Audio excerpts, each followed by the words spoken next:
Welcome, everybody. How you doing? Welcome back to the Spurs Talk Show. It's 2:35. I'm sorry about the slight delay. It's nothing like Henry Wright TV. So let's be honest. If we're going to hold people accountable for being delayed here, it's not Henry Late TV. It's not Sean Laitler. It's the Spurs Talk Show. How's everybody doing? Welcome back.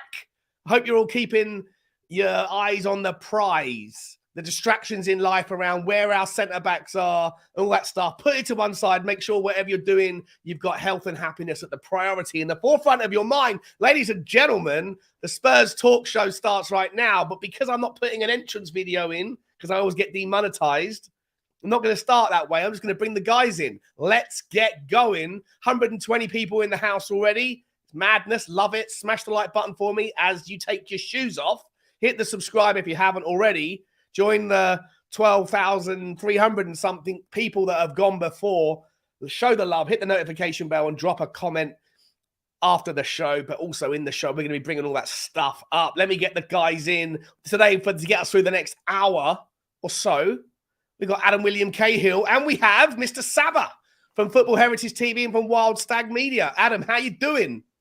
Yeah, good, man. Delighted to be back on the show. It was after a frustrating day of not being able to catch up some football yesterday. Talking about it the next day, we'll have to just do. Yeah. Well, we were going to talk about what happened yesterday, but what happened yesterday was not a lot. Saba, How frustrated? Well, first of all, how are you? But how frustrated are you with the lack of football? Yeah, I'm good, mate. I'm good. Frustrated lack of football. Yeah, it's really disappointing not to see us play. Obviously, it puts a lot of concern now, doesn't it? The fact that 18 days till the season starts and all of our players, apart from Sonny and maybe a couple of others, have had 45 minutes of football against West Ham's B team. So I'm sure we'll get into it, but slight concerns, yeah. Yeah, it is slight concerns. I'm just going to whack through real quick and say hello to the first 20 names that I see here. Blake Kai, Drewzilla, Maisie's Adventure, Hollywood Phil, good to see you, mate. Hope you're doing the things you like to. Effing Hell is here, as is Tottenham, LSG. We haven't signed one yet, but we might be losing one. We've got some news to get through on that front. We've also got to talk about the Harry Kane thing. Plus, we've got Conor Gallagher. Plus, we have Mbappe, apparently is, I can't believe it, but apparently he's totally disinterested in joining Tottenham. I mean, like, what? Where did that come from? Peter McCormack's here, as is Will, as is Jessica, as is Neil Hartley, as is Daniel Borden. Welcome, everybody. Welcome, Tom Hillier. All right, guys, listen, for the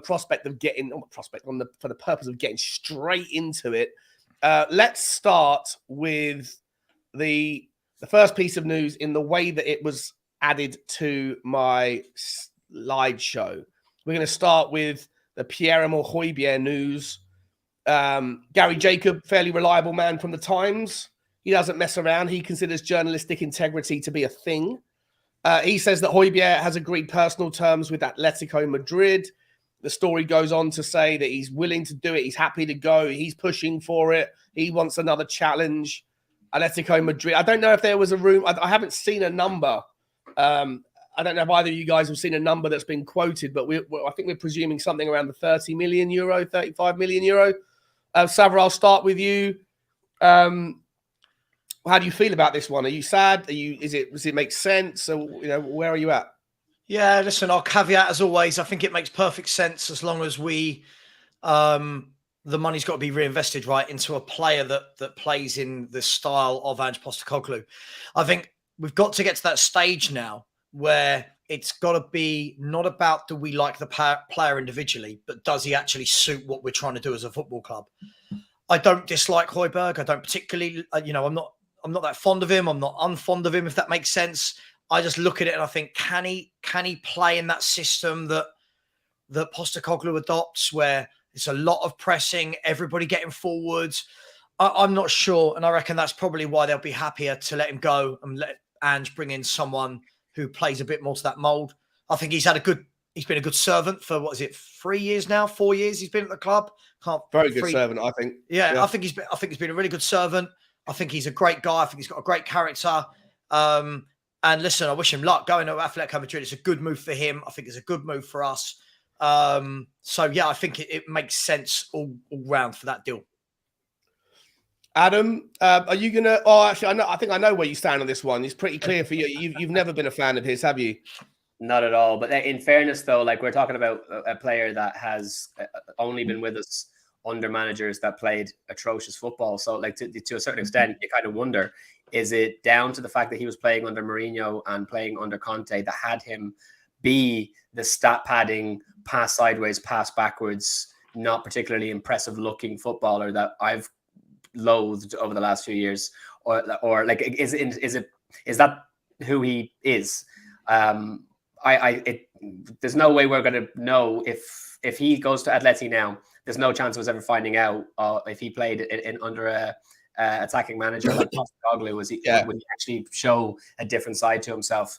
I think I'd rather let him go on the risk that we're just going to get more of the same from him. When if we let him go and we brought in someone more of a solid number 6 to rotate either with Basuma or play the permanent, like the first team number 6 and then Basuma playing in the number 8. I think I'd be happier. So I am definitely, if we get decent money for him, and as Sava said, if we reinvest that money in a solid midfielder, then I'm more than happy to see him go. Yeah, 100%. 24Z's in the house saying, Sava, you ain't stopping, my man. You're a hopper and a popper across streams. I think it must be where have you been today? What streams have you done today? My own. Okay. And a weekly show. I think what people forget is a lot of the YouTubers have weekly shows with the same people. So it's not that I'm just hopping from one to the other. I'm in that show, right? So yeah. He's a busy man. I've got a good engine on me. I could play in the pressing formation, couldn't I? He's the Pierre-Emile Hojbjerg of the Tottenham community. I've got more pressing than that, Sava. mate. That's what we're going to call you from now on. Oh, dear. Yeah, look, I guess the pertinent question there that you're both sticking to, and I agree, is what do we do with the money, right? And let's assume that it's 35 million. Listen, I'm going to skip ahead of the Harry Kane. I'll come back to it in a second. But we got this guy here, Conor Gallagher. Look, Tottenham apparently, according to Nizar Kinsella, who I don't know if he's a tier 1. People say he's a tier 1. I've never really known him to be that spectacular. But he's saying it's a direct battle between Tottenham and West Ham for Gallagher's signature. Again, I'll start with you, Adam, on this one. Like, look, there's so much, we've got money coming out, hopefully for Davinson Sanchez. We're going to get to that story in a minute. We might have money coming out for Harry Kane. We're going to get to that story in a minute. It looks like we've also maybe got money coming in. Yeah, I've been saying money going out. Money coming in for those players. Money coming in maybe for Pierre-Emile Hojbjerg. Do you expect, Adam, if we're going to sell players like Pierre-Emile Hojbjerg, that money shouldn't be put towards the bucket of money that's needed to get the deals over the line for the players that we should be already have had in the door? Or are you okay with that money, the Hojbjerg money, going alongside the Sanchez money to make up the difference for Van de Ven and Tapsoba or whatever else? Or do you want that Hojbjerg money to replace a midfielder?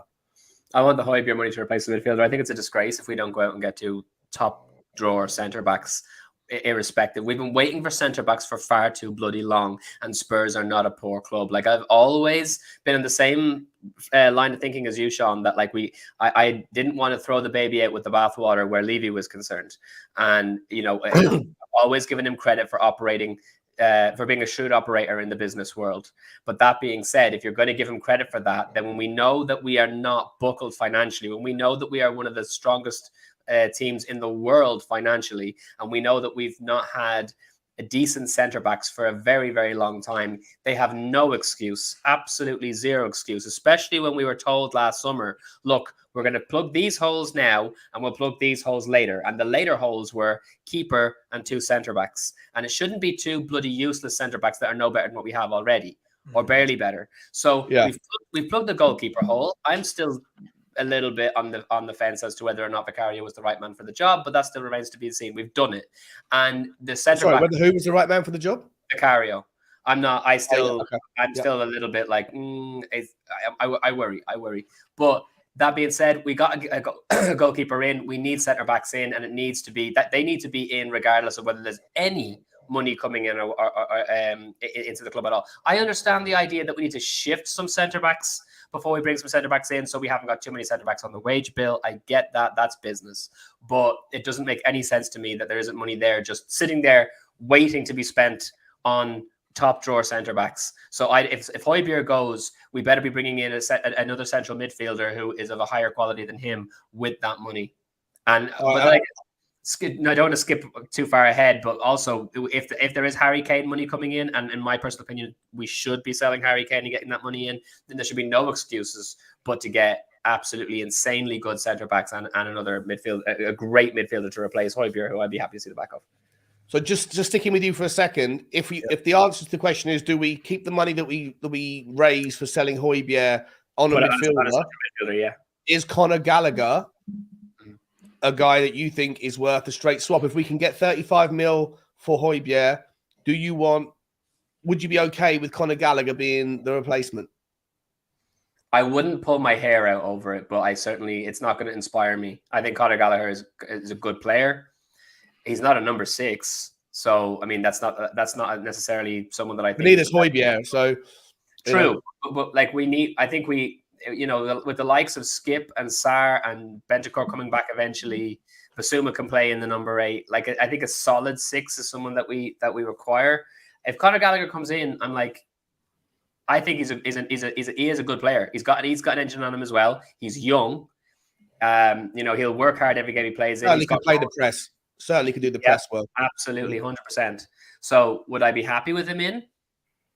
Like I'd be all right with him being in the team, but it's underwhelming when you consider that the kinds of players that we've been linked with, and the ones that will actually make a significant difference. When you see, the main thing for me, lads, is when you look at what the other teams are doing, I feel depressed. When I look at the midfielders that Liverpool have brought in, I get depressed. When I look at Man City going for Josko Gvardiol, I get depressed. When I look at Man United, bringing in the players that they're bringing in, even Chelsea, who were playing yesterday, and 2 of their brand new players, who is it, Jackson and is it Nkunku, came in, scored goals, as well as Mudryk now actually looking like he could be a second season starter. You know what I mean? His first season with Chelsea might have been a false start, and he could be an incredible, turned out to be an incredible acquisition. All the other teams around us, Aston Villa, flipping heck. Like, I'm so underwhelmed at what we're doing. So would I be happy to have Conor Gallagher in our team? Yes.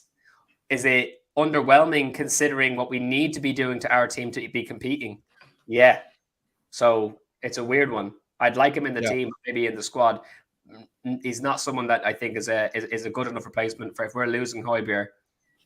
Yeah, it's an interesting take, Adam. Like for me, Sav, I think that Conor Gallagher is more of a replacement for someone like Lo Celso than a Hojbjerg. I think that Conor Gallagher sits slightly further up the pitch. It's a little bit more creative. He's a little bit more of that kind of that pressing 8 or the second 8 or the 10 or whatever. Someone that could come in and fight for spots with Maddison, maybe play behind Maddison in the Hatate role if he was to come in. But if you're going to bring him in, then I think the most logical exit to replace to bring in Gallagher for would be someone like a Lo Celso. Don't know if you agree. What are your thoughts on Hojbjerg? If he does leave, our same question basically. If he does leave, do you want the money to be saved for a midfielder? And if so, is Conor Gallagher the guy? Yeah, it's interesting, isn't it? I mean, first and foremost, we should never be in a position where we're having to do 1 in, 1 out anyway. Do you know what I mean? It should, like, for example, we can sell Hojbjerg, buy Gallagher, and then still buy a number 6. It shouldn't just be a 1 comes, 1 goes. That's where it all falls down. Yeah. I agree largely with what Adam said. I think that the difficulty is, and I know Spurs fans hate hearing it and they just call me negative. When you look at the players that Adam just mentioned there, the problem is they're not interested in Tottenham. There's no pull at Tottenham at the moment. We've got to look. The fact that we're all sitting here saying this about our own club, other players see it. Their agents see it. The owners of other clubs see it. But seemingly, Tapsova and Van der Ven want to come, though, right? And we'd be happy with them. I mean, sure, but we don't know if they're happy to go. Do you know what I mean? That there's been so many stories around those two. I have no idea what's going on with that anymore. But when you look at, like, for example, like we're not going to sign Alexis McAllister when Liverpool are the type of club that are going in for him. We're not going to sign a Szoboszlai. Nkunku, he won't want to come to a Tottenham Hotspur. I think what we've got to do is build to the point where it goes kind of under the radar and you creep up on those teams. And then if people go, oh, I quietly like what they've done down there for the last year, 18 months. Completely agree. That's when you can then go, hang on, look what we've done. Now imagine you joined us. At the moment, people are joining a complete unknown where they see how bad we are at the back. Let's be fair. They see how bad we are at the back. We see it. They see it.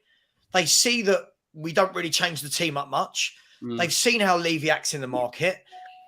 Conor Gallagher, look, for me, I like Conor Gallagher. I want to be one of those fans. I just say I like him. That means I like him. It doesn't mean I think he's sensational. I don't think he's terrible. I think he does a really good job. He might not necessarily fit what we need, right? Like, I don't necessarily know if he... That's the reason why I asked about Lo Celso. Like, I think that Lo Celso's performance in the first 45 minutes or second 45 minutes of the first game we've seen, it was a bit of an eye-opener that I don't know whether he was putting himself in the shop window, but like maybe there's a player there. Maybe we don't need to make that move, Savvy. You know what I mean? Like, are you just replacing like for like? Are you just swapping one badge to another? I think the difference is with Lo Celso is I don't see him with an engine. I don't see him with the legs. Mm-hmm. And when you look at the stats for the last 2 years in the Premier League, Conor Gallagher, I don't know the name of the exact stat, but that he went and joined in from midfield more than any other player. So what he does is he actually breaks through that line, gets into the box. So when the ball drops, he is a goal threat. Yeah. He did it the other night for Chelsea. Yeah, it's a friendly, but you saw it the other night. Whenever they're attacking, he busts a gut to get in the box. And Postecoglou likes that. So is he a great player? I don't think he's a great player. Is he the level we're at the moment? I think that's our level, mate. Honestly, I know people hate me for saying this. I think that's where we're at. I don't think we're going to attract play. Like, people just say things in the chat like, just get Amrabat. Amrabat's got Barcelona and Man United after him. Do you know what I mean? Like, why are you coming? I think you made a really salient point, mate, about the sneaking up thing. I think Tottenham have always been in that kind of weird middle zone between where we're acting as like we're trying to be a big club, but we don't really have the ability. Like, we don't have a chairman who's willing to throw the dice financially and take that risk like you're seeing other clubs doing. You don't really have the success to draw upon. You have a lot of other things that are incidental, like the stadium, all that stuff. You kind of, almost like all the gear, no idea a little bit. And yet, if you want to go and close the gap on the likes of Man City, when you see Guardiola's and those guys, like, there's a consequence of being successful. The teams that are the most successful earn the most money. The teams that earn the most money can pay the most money and attract the best players. It's a vicious cycle. Of course, the only way you can break that gap is by flying under the radar a little bit or taking risk. And if Tottenham can't take risk because we've got an owner that doesn't want to do that, then you have to fly under the radar and see if you can scout and go after the unknowns and the kind of the people that are making noises, like what Brighton are doing. Mate, exactly. And just quickly, someone in the chat said, Savvy, you made the same argument about Maddison and we got him. My argument about Maddison was always, if other clubs come in for him, if the other big clubs bid for him, they'll get him before us. But it's been widely reported we were the only club that put in a bid for James Maddison. So I would expect to get that done. If we were up against Liverpool, Man City, Chelsea, I don't. So that was my point.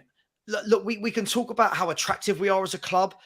I think at the moment, I look at it and I say, if you're Amrabat, Sean, if you're Amrabat, if you're an Nkunku who's gone to Chelsea, if you are Szoboszlai going to Liverpool, first of all, it's not just about how attractive Spurs are to join. Attraction isn't just about the club. Attraction is about how do we deal with them in the transfer market? How quickly does the owner show that he wants you to come to the club? That's all part of attraction. How much will you pay? Right? So fans there's many variables, and Tottenham seem to struggle on several of them. Right? Yeah, I agree. Fans can say that we're attractive, but look at Van der Ven and Tapsoba, for lack of a better word, for lack of a better choice. Those two could be very interested in Spurs, but surely it's going to become less attractive the more we haggle over paying 30 to 35 million pounds for a player. At what point does the player in that 5 weeks turn around and go, hang on, do they want me? Do you want this goes back a little bit to the debate that you and I have had a little bit ad nauseum recently about who's more attractive out of Aston Villa and Tottenham. Not to get sucked back into it. Yeah. Like when Aston Villa's chairman is willing to get the deal done and Daniel Levy isn't, I'm not sure that blends into attractiveness. Like, obviously with the failure of Pau Torres, Pau Torres wasn't attracted to Tottenham for whatever reason, but he was attracted to joining Villa, I think in no small part because of massively the Unai Emery pool rather than the Villa pool, personally. But notwithstanding, I still think that Tottenham could attract a higher caliber of player than Aston Villa if Daniel Levy was willing to get the ball over the line. Adam, do you know what I mean, mate? Like if Daniel Levy was willing to, like, if we miss out on Tapsoba and Van der Ven, it's not because we weren't attractive enough as a club. Yeah. That's why I mentioned those specifically. I don't think that Tapsoba and Van der Ven would look at Spurs and say no, thank you. I think they'd be eager to go. I think there's plenty of players out there. Like Sava is 100% spot on in saying that there are players that look at Spurs and say absolutely not a chance in hell. Yeah. But I think that there are very, very high quality players who would instantly improve us, who put us in the, like, there are a significant number of Spurs players that are still top drawer, and Postecoglou will get a serious level improvement from the ones we already have in the squad. So when you're talking about just finding players who are better than what we have in the pockets of nonsense and elevating those, there are plenty of players out there that'll do that, and I don't believe for a second will turn their nose up at Spurs. So Tapsoba obviously one, Van der Ven's another. Raya would have loved to come to Spurs, only we went the other way. It's not beyond the realm of reason to think that we can get players that significantly improve the squad that would be keen to come. It's just that you're not going to get a Kylian Mbappe, obviously. Yeah. Don't get me wrong. I'm not saying we're not attractive at all, Adam, by the way. I just think when I see so many people say things like, just go and get Bastoni, just go and get Vardial, we should have got Nkunku, and it's like... No, you're dead on. Yeah. There's levels to the game. What planet are you on, That's all I'm saying. Super quick, before we move on to the next part of the conversation. Lance Jeffers, listen, mate, I know this is a bit of a backhanded compliment, but I've seen now you're also just trolling Sava. Look, first and foremost, mate, I appreciate if you're sincere, but I think it's more about you having a little dig at Sava. Listen, I'm someone who I build my own opinions based on what I see, but that includes listening to people whose opinions I respect. I don't have people on my show whose opinions I think are worthless or useless. I think Sava knows football. I think Adam knows football. I think everyone that comes on my channel knows football. I don't have it figured out. None of us do. We're all kind of just working our way through the quagmire that is Tottenham news. So I appreciate it if it's sincere, but I also disagree and don't like the fact that you're also having a crack at him for having a breather with his work. So, mate, listen, give it a rest about Sava, or I'll block you, mate. You know, like I hate blocking people, but I don't want disrespect to the people that are on the panel. So yeah, please be cool. I've got a super chat here from where is he? Really appreciate it. From Rowdy Roddy Piper. Really appreciate the support, mate. Good day, Sean. Love your work, man. Thank you very much. Great stream earlier, Sava. He's not fussed about losing Pierre. Churn is critical. Yeah, you got to get through these players. And to be honest, Sav, we were talking about this earlier, mate, weren't we? Like, you look at Chelsea, they've got, 9 players in, 8 players in, and about 12 players out. It's a revolving door.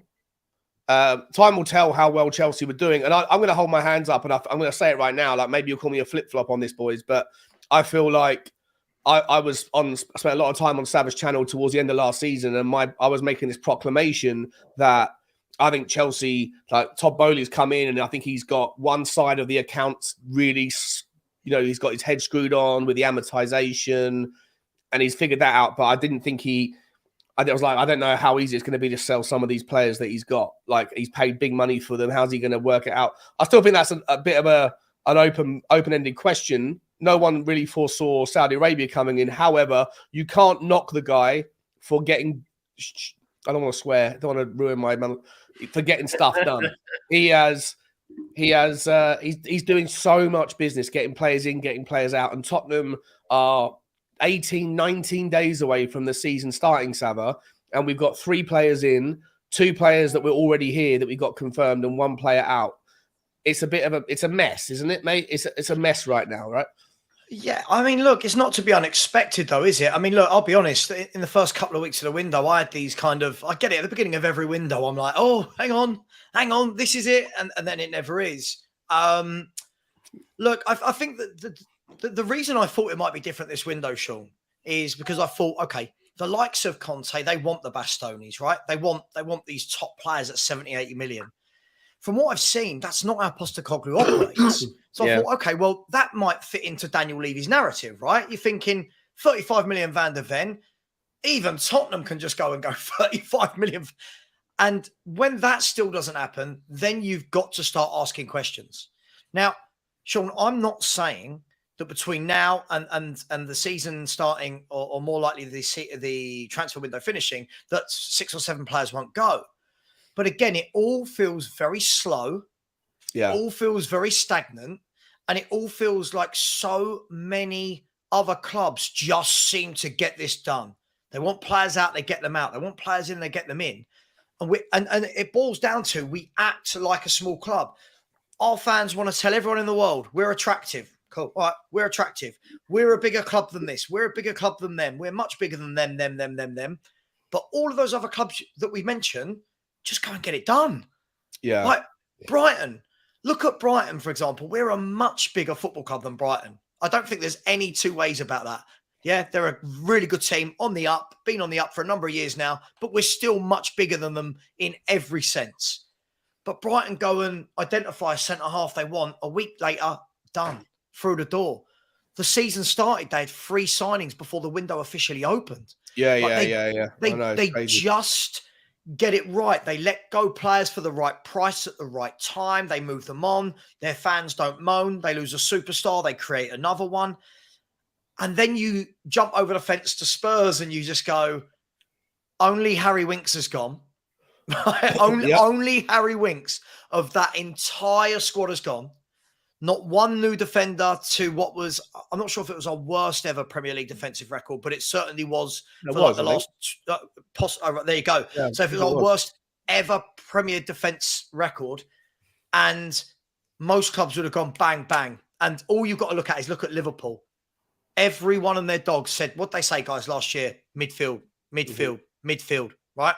What did they do? Within a week of the window opening, Szoboszlai, Alexis McAllister, and well, but they've got that. But I don't know. Like for me personally, I look at Liverpool and I think Szoboszlai is fixing holes at the top end of the pitch, well, slightly further that way. Certainly, Alexis McAllister is, and they let go of Henderson. They're letting go of Henderson. I'm not sure if it's done yet.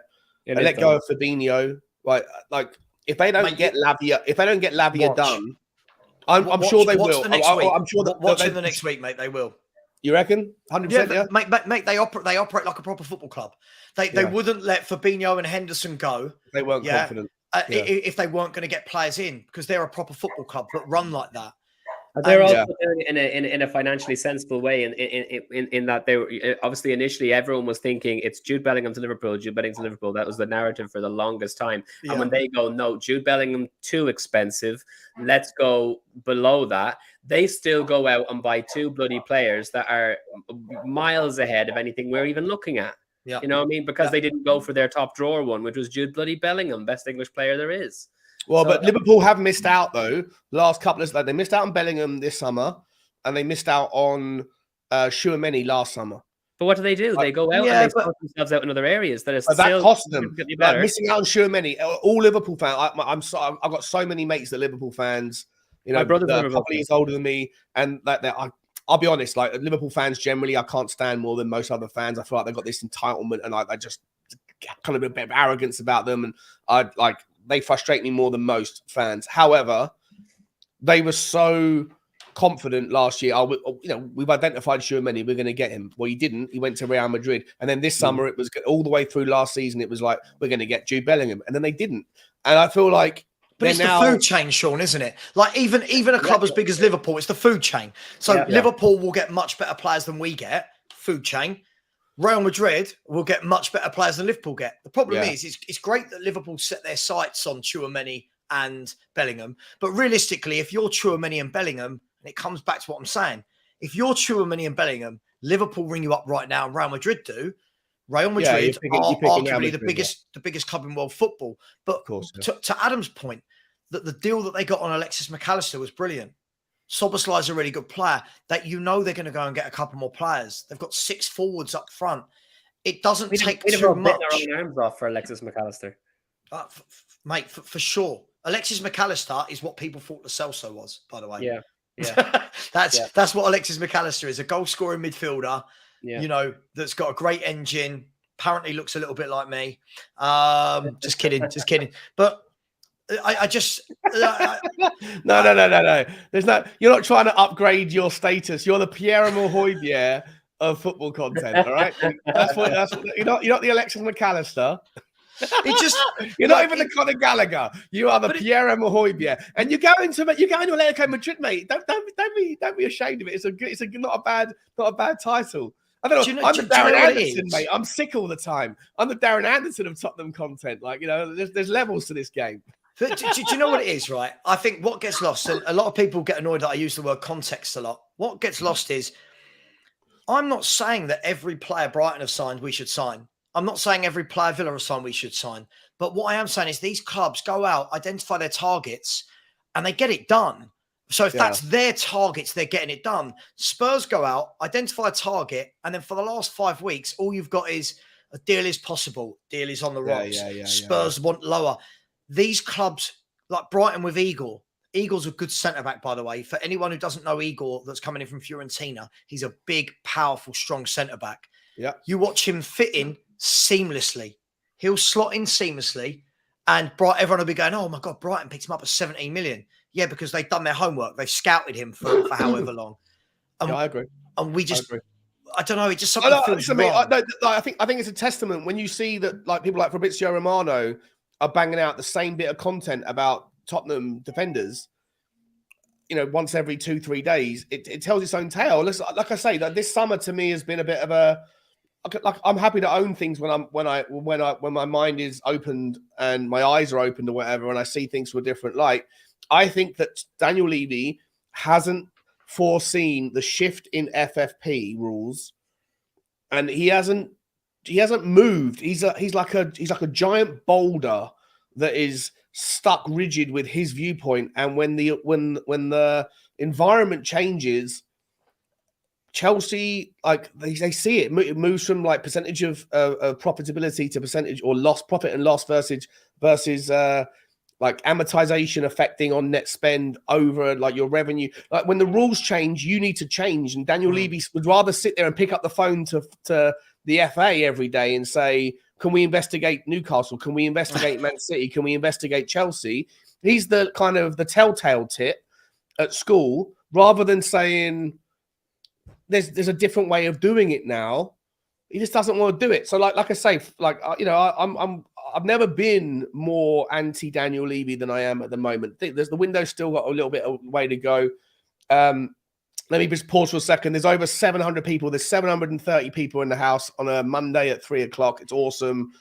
Really appreciate it. Please smash the like button for me on the show. If you haven't already hit the subscribe button, guys, join the comments.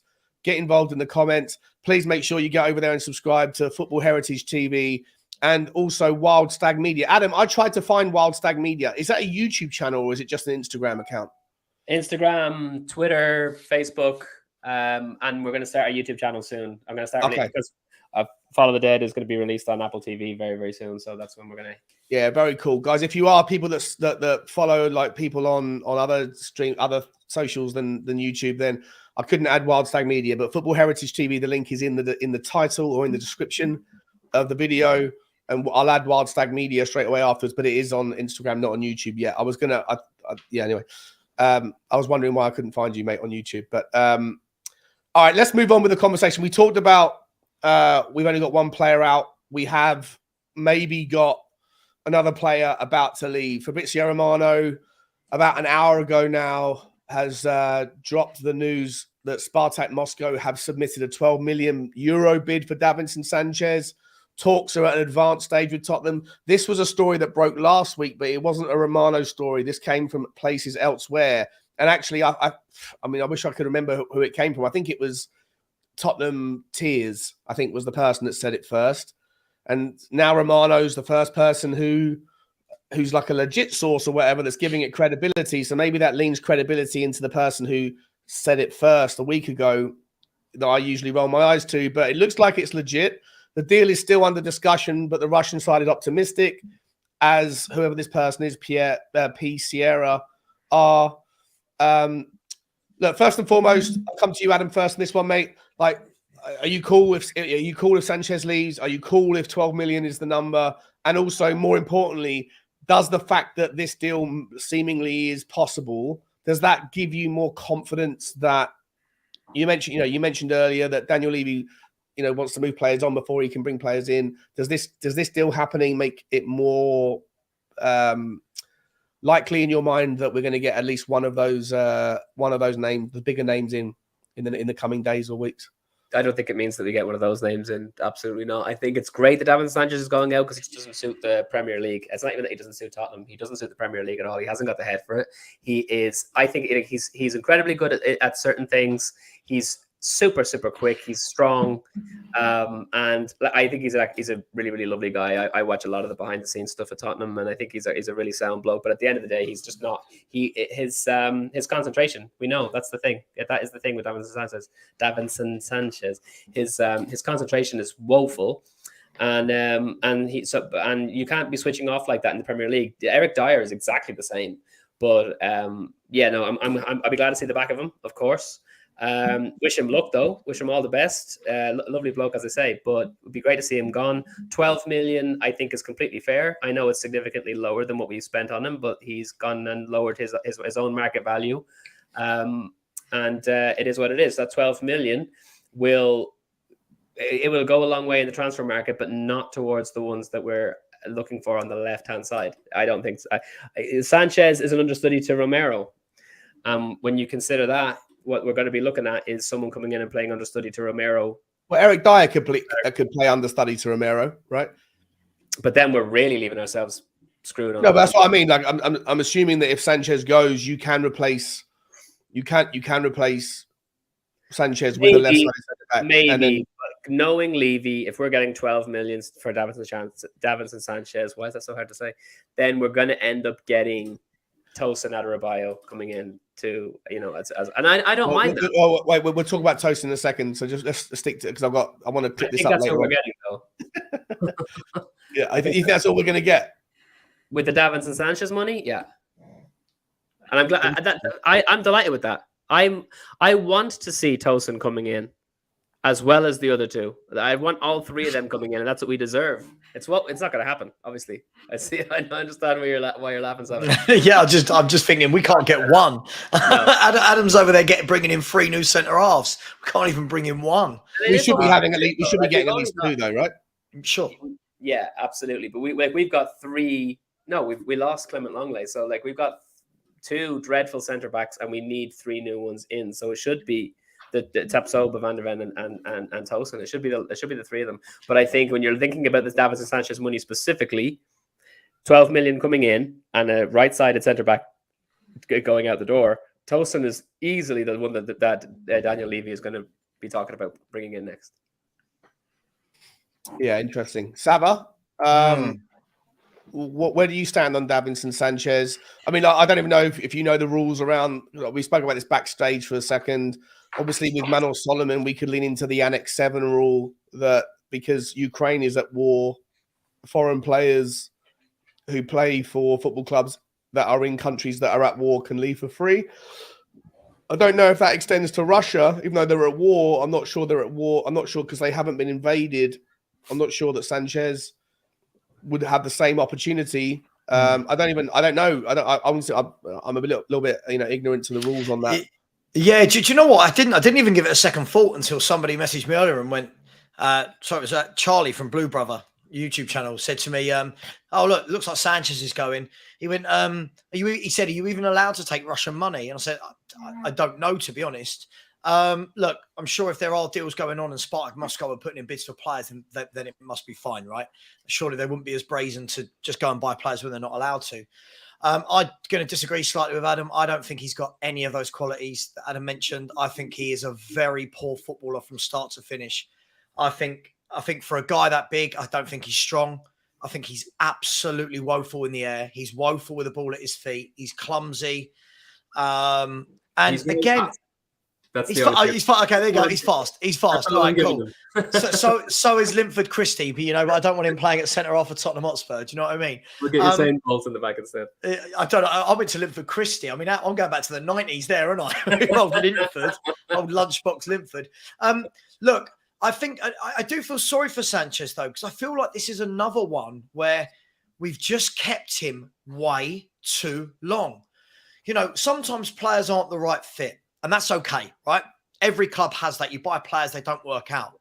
The problem is we buy a player, they don't work out, and then we keep them for 2 years, 3 years. Before you know it, we're into year 5 and 6. Some of our players are year 8, 9, and 10. By that time, their market value's gone so far down like this because it's not now just a bad season, it's a bad 5 years. And that is why you're going from 42 million to 12 million euros, because the guy hasn't improved. He didn't get better. We can look at a number of reasons, different managers, this, that, the other. But essentially, he's just not that good. So for me, I think take the 12 million euros and absolutely run for it, run with it. Again, I'd let him go. I'd let so many of them go for that 12 to kind of 15, 16 million euro. Get them out. Get the contracts ripped up and let's start again. So, but I don't know if you want that to lead into Tosin or you want to come back. Yeah. Let's move straight into Tosin because it's a perfect way to segue. Welcome to the show, Jacob. Hope you're doing well, my man. We'll come to you shortly. Like the other news, we're going to bring it up right now. Is I've got the wrong slide up. We'll come to him in a minute. Where am I? Where is he? There he is. Tottenham tears again. I think this is the guy that was the first on the. Listen, I think this guy was just pretending to be someone who was 90k. It's not him breaking it, Sean. It's not him breaking it. He's just reporting Alistair Gold's news. Oh, yeah, good point. Good shout. There's growing expectation, according to Ali Gold, that Tottenham will make a bid for Fulham's Tosin Adarabioyo as one centre-back arrival. The 25-year-old is believed to be keen on the move. I haven't seen. I don't know if you guys have done any digging. I've been in bed most of the morning. Do you guys know what the price would be if there's a figure that's been mentioned? And what do you think, Saba, about Tosin as one of hopefully more than one, right? Yeah. I think, look, again, I know I like to caveat everything, right? But I've got no issue with Tosin Adarabioyo as a player. Mm-hmm. For me, should be the 4th choice centre-back. For me, I've got no issue with him. If he's one of my 4, and if he has to come in because someone's injured for 3 or 4 games, I haven't got a problem with that. Do Tottenham want Tosin Adarabioyo as your main centre-back playing alongside Christian Romero? For me, I think there's so many faults and flaws between that as a 2. I really do feel like that is mistake central. A lot of the Fulham fans saying that Tosin Adarabioyo is very good at certain things, but has got that kind of, they call it the bozo gene now. Yeah, his concentration is poor. Right. It's always been clear. Okay, so if you stick that concentration with the mistakes that Romero makes, I don't think it makes a good 2. But if he's one of 4, if, like what Adam was saying, if Spurs acted like a proper club and went and got Van der Ven, Tapsoba and Adarabioyo and Romero as your then we're cooking. Then we're cooking, right? Now, all of a sudden, you go, right, for the next 3-4 years, we don't have to worry about that centre-half position. We're good. He's a big boy as well, right? He's tall. He's good in the air. He's good in the air. It's a massive, but I'm not saying that anyone would suggest that not being good in the air is not an important thing. It is, but especially with the way that Postecoglou's press is utilised, they want the other teams to go to the goalkeeper with the ball and the goalkeeper to be forced to bang the ball long. They want to recover the ball that quickly. In order to do that, you need to have 2 centre halves and ideally the 6 who might still be at the back, hanging around to all be able to win the ball. And that requires aerial strength. And we don't have. I think that's what he gives you, Sean. He does give you that aerial strength. Listen, I've been speaking to a couple of my mates who are Fulham fans this morning, and they've said, look, he's not a bad player. They don't rave about it. He's not bad. He's decent. And he's probably, as we said, you want him as part of your 4. That's fine. My concern is, again, it seems like this will be an easy deal to do, which is what Daniel Levy loves. It's a player at a lesser club with 1 year on his contract. It just screams of, at the moment, I say I'll be in the mud. I want this to happen. At the moment, it just screams of, right, we don't want to pay to get our main targets over the line, or that's taking too long a negotiation. I know he's got 1 year left. Fulham won't want to lose him. Let's go and get him for 20, 25 million. I don't mind it. But nothing about that tells me we're going up from 8th in the league to 4th or 5th. Do you know what I mean? Nothing. It doesn't scream. It's an improvement, but it's not. It's not a game changer. A level upper. It's not as bad as Longley, right? It's not. It's not like bringing Clement Longley back. Let's put it that way. You brought him up, so let me bring up the chat on this one. I know there's other news. I haven't got the other screenshot to show you, but there's other news saying that like FC Barcelona still want Tottenham to buy them and stuff. But there is the argument that Marseille apparently are also asking to get involved in the Clement Longley. Please take it. I can't stand. I mean, there's people on Twitter that are going crazy right now. Adam, I'll come to you, then I'll come to Jacob. Sorry, Jacob. I would normally come to you first, but like you came in the middle of a segue, so we'll come to you. No problem at all, my friend. Good to see you, buddy. Adam, your take on Tosin? I think you've already made your point, right? You want him to be one of the 3. You're happy for him to come in, but do you think it's Tosin? Is there any chance, if we get Tosin, is there any chance Longley's also going to be coming in, or is Tosin the alternative to Longley as the backup option? No, I don't. No, Langley shouldn't be in the conversation whatsoever. Our backup left-sided centre-back is Eric Dyer. Unfortunately, this has already been made perfectly clear. He's not going anywhere for whatever bloody reason. The guy. There's an article that came out earlier today that Dyer is desperate to stay at the club. Of course he is. He makes too much bloody money. He's not going to get that anywhere else, right? This is the problem we have. This is the thing I blame Sanchez for as well. Like Sava made a very solid point in that if Sanchez was going out, if Sanchez was sensible, he would have wanted to push his way out the door a couple of seasons ago when he realized that his value was only going down over the years while being with us because he's not good enough to play in the Premier League. But why did he not try and force a move out over the last few years? Because he was making too much bloody money. So Dyer is going to be our left-sided centre-back. I think bringing in Tosin Adarabioyo is a brilliant idea. I think it's fantastic because he's a significant improvement on Davinson Sanchez. Significant. Yeah. So bringing him to play understudy, like he shouldn't be coming in to be our first team anything, right? Yeah. He's there as a rotation player. And Eric Dyer is there as a rotation player. So we have Romero on the right side anyway. Tosin comes in to play understudy to him. We still need an absolute baller of a left-sided centre-back, at least one. So if it's Tosin and Tapsoba both come in, then that's fine. I'm absolutely fine with that. It's a 7 out of 10 window where the centre-backs are concerned, right? Yeah. It's not what you want it to be. You want Van der Ven and Tapsoba you want Van der Ven on top of the other 2. But it would be a 7, say, if we get Tosin and Tapsoba, if both of them came in, because then at least you've got Romero, Tapsoba as your first team, and then you've got Tosin and Dyer. Ugh, I hate even saying his name, but that's who your understudies are. You know, I have no problem with Tosin coming in whatsoever. I think it's great business if we're getting Sanchez out and him in terms of what we're doing to improve the squad. But it does nothing for the first team. And Langley shouldn't be in the conversation. Shouldn't even. I'd rather have Langley. I would rather have Langley than Dyer, but that's not happening. Langley's already gone. We'd be getting Adam. For me, just quickly, if we sign Clement Longley, just like what I said last season when I was gassed about the early intro into the window, and then all of a sudden Richarlison was on the cards. I was talking about the whole thus far thing. I was like, thus far, it's a 7. When you got Bissouma and you got this and that. And then as soon as Richarlison was on the cards, I went, if we get this guy in, the maximum the window can be, I don't care what else you do. If you're spending 60 million on Richarlison, the maximum it can ever be is a 6. And right now, thus far, after that, it drops to a 4.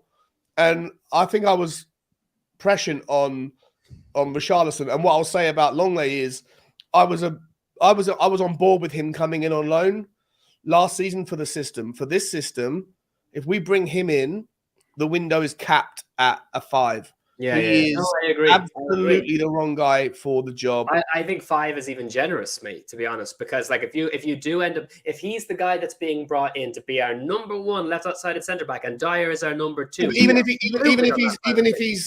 he's coming in as a replacement, he's a replacement that can't like the rotation. Why would you have 2 replacements though? Why would you have 2? Why, if you have Tosin, Dyer, and Longley all in the team, all 3 of them are rotation players. They're not first team players. So why would you like Langley is pointless, exactly, totally and utterly pointless. So it's worse than capping it at a 5, mate. I don't care who you bring in.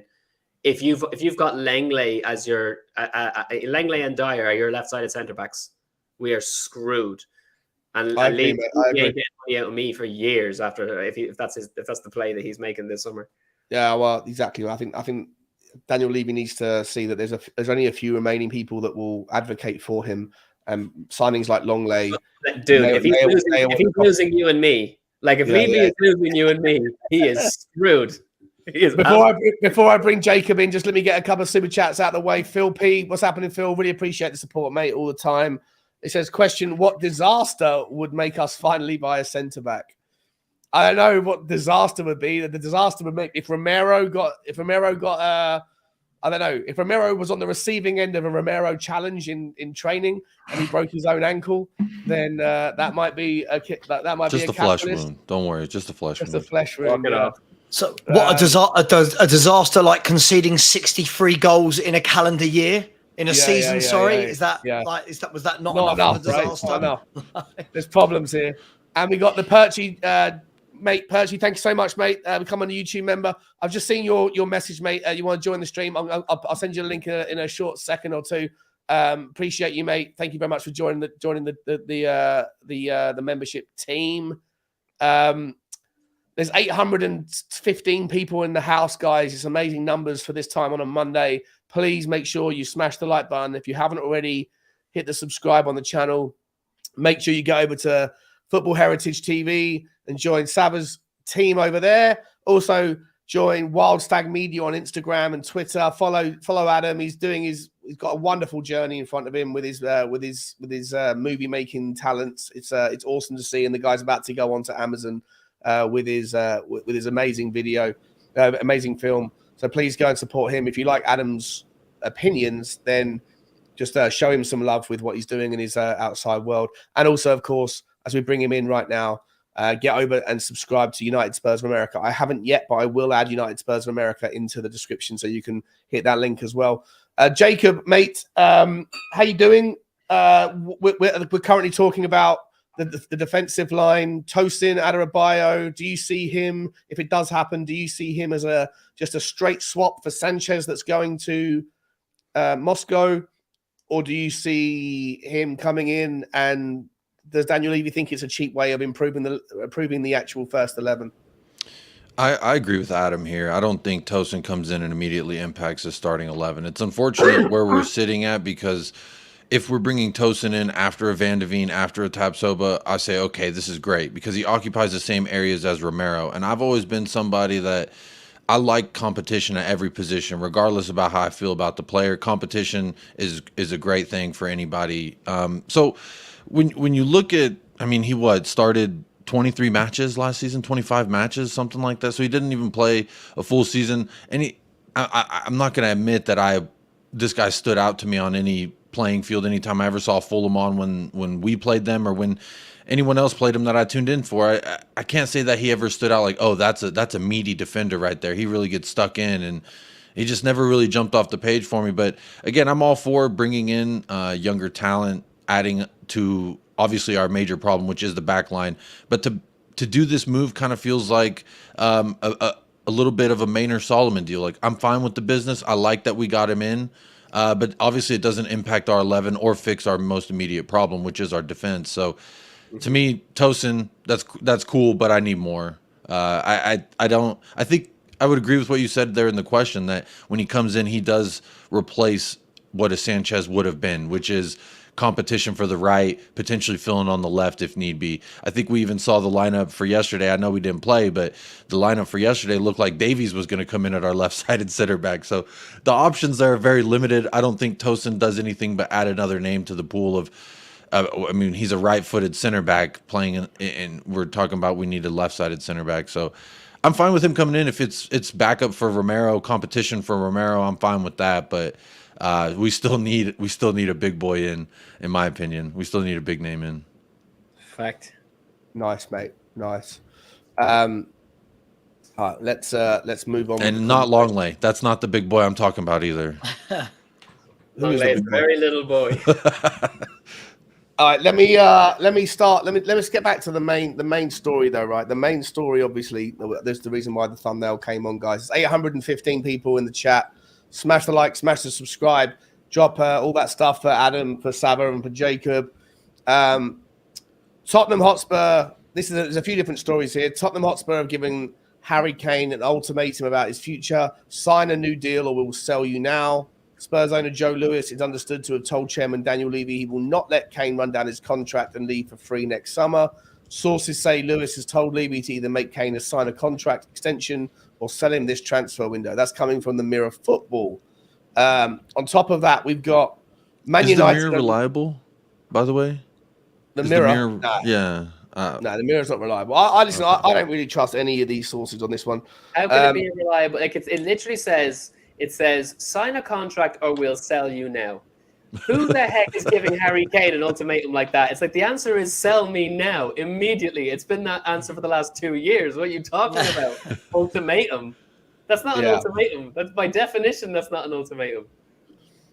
The rest that there's other little like ingredients though that are being added to the recipe right now for this conversation. So you've also got from Fabrizio Romano, Man United are not working on a deal for Harry Kane at this stage. Bayern will send a new bid to Tottenham for Harry Kane. We know that Man United are focusing on Rasmus Højlund. Atalanta are looking for circa 70 million euros, 80 million euros for him.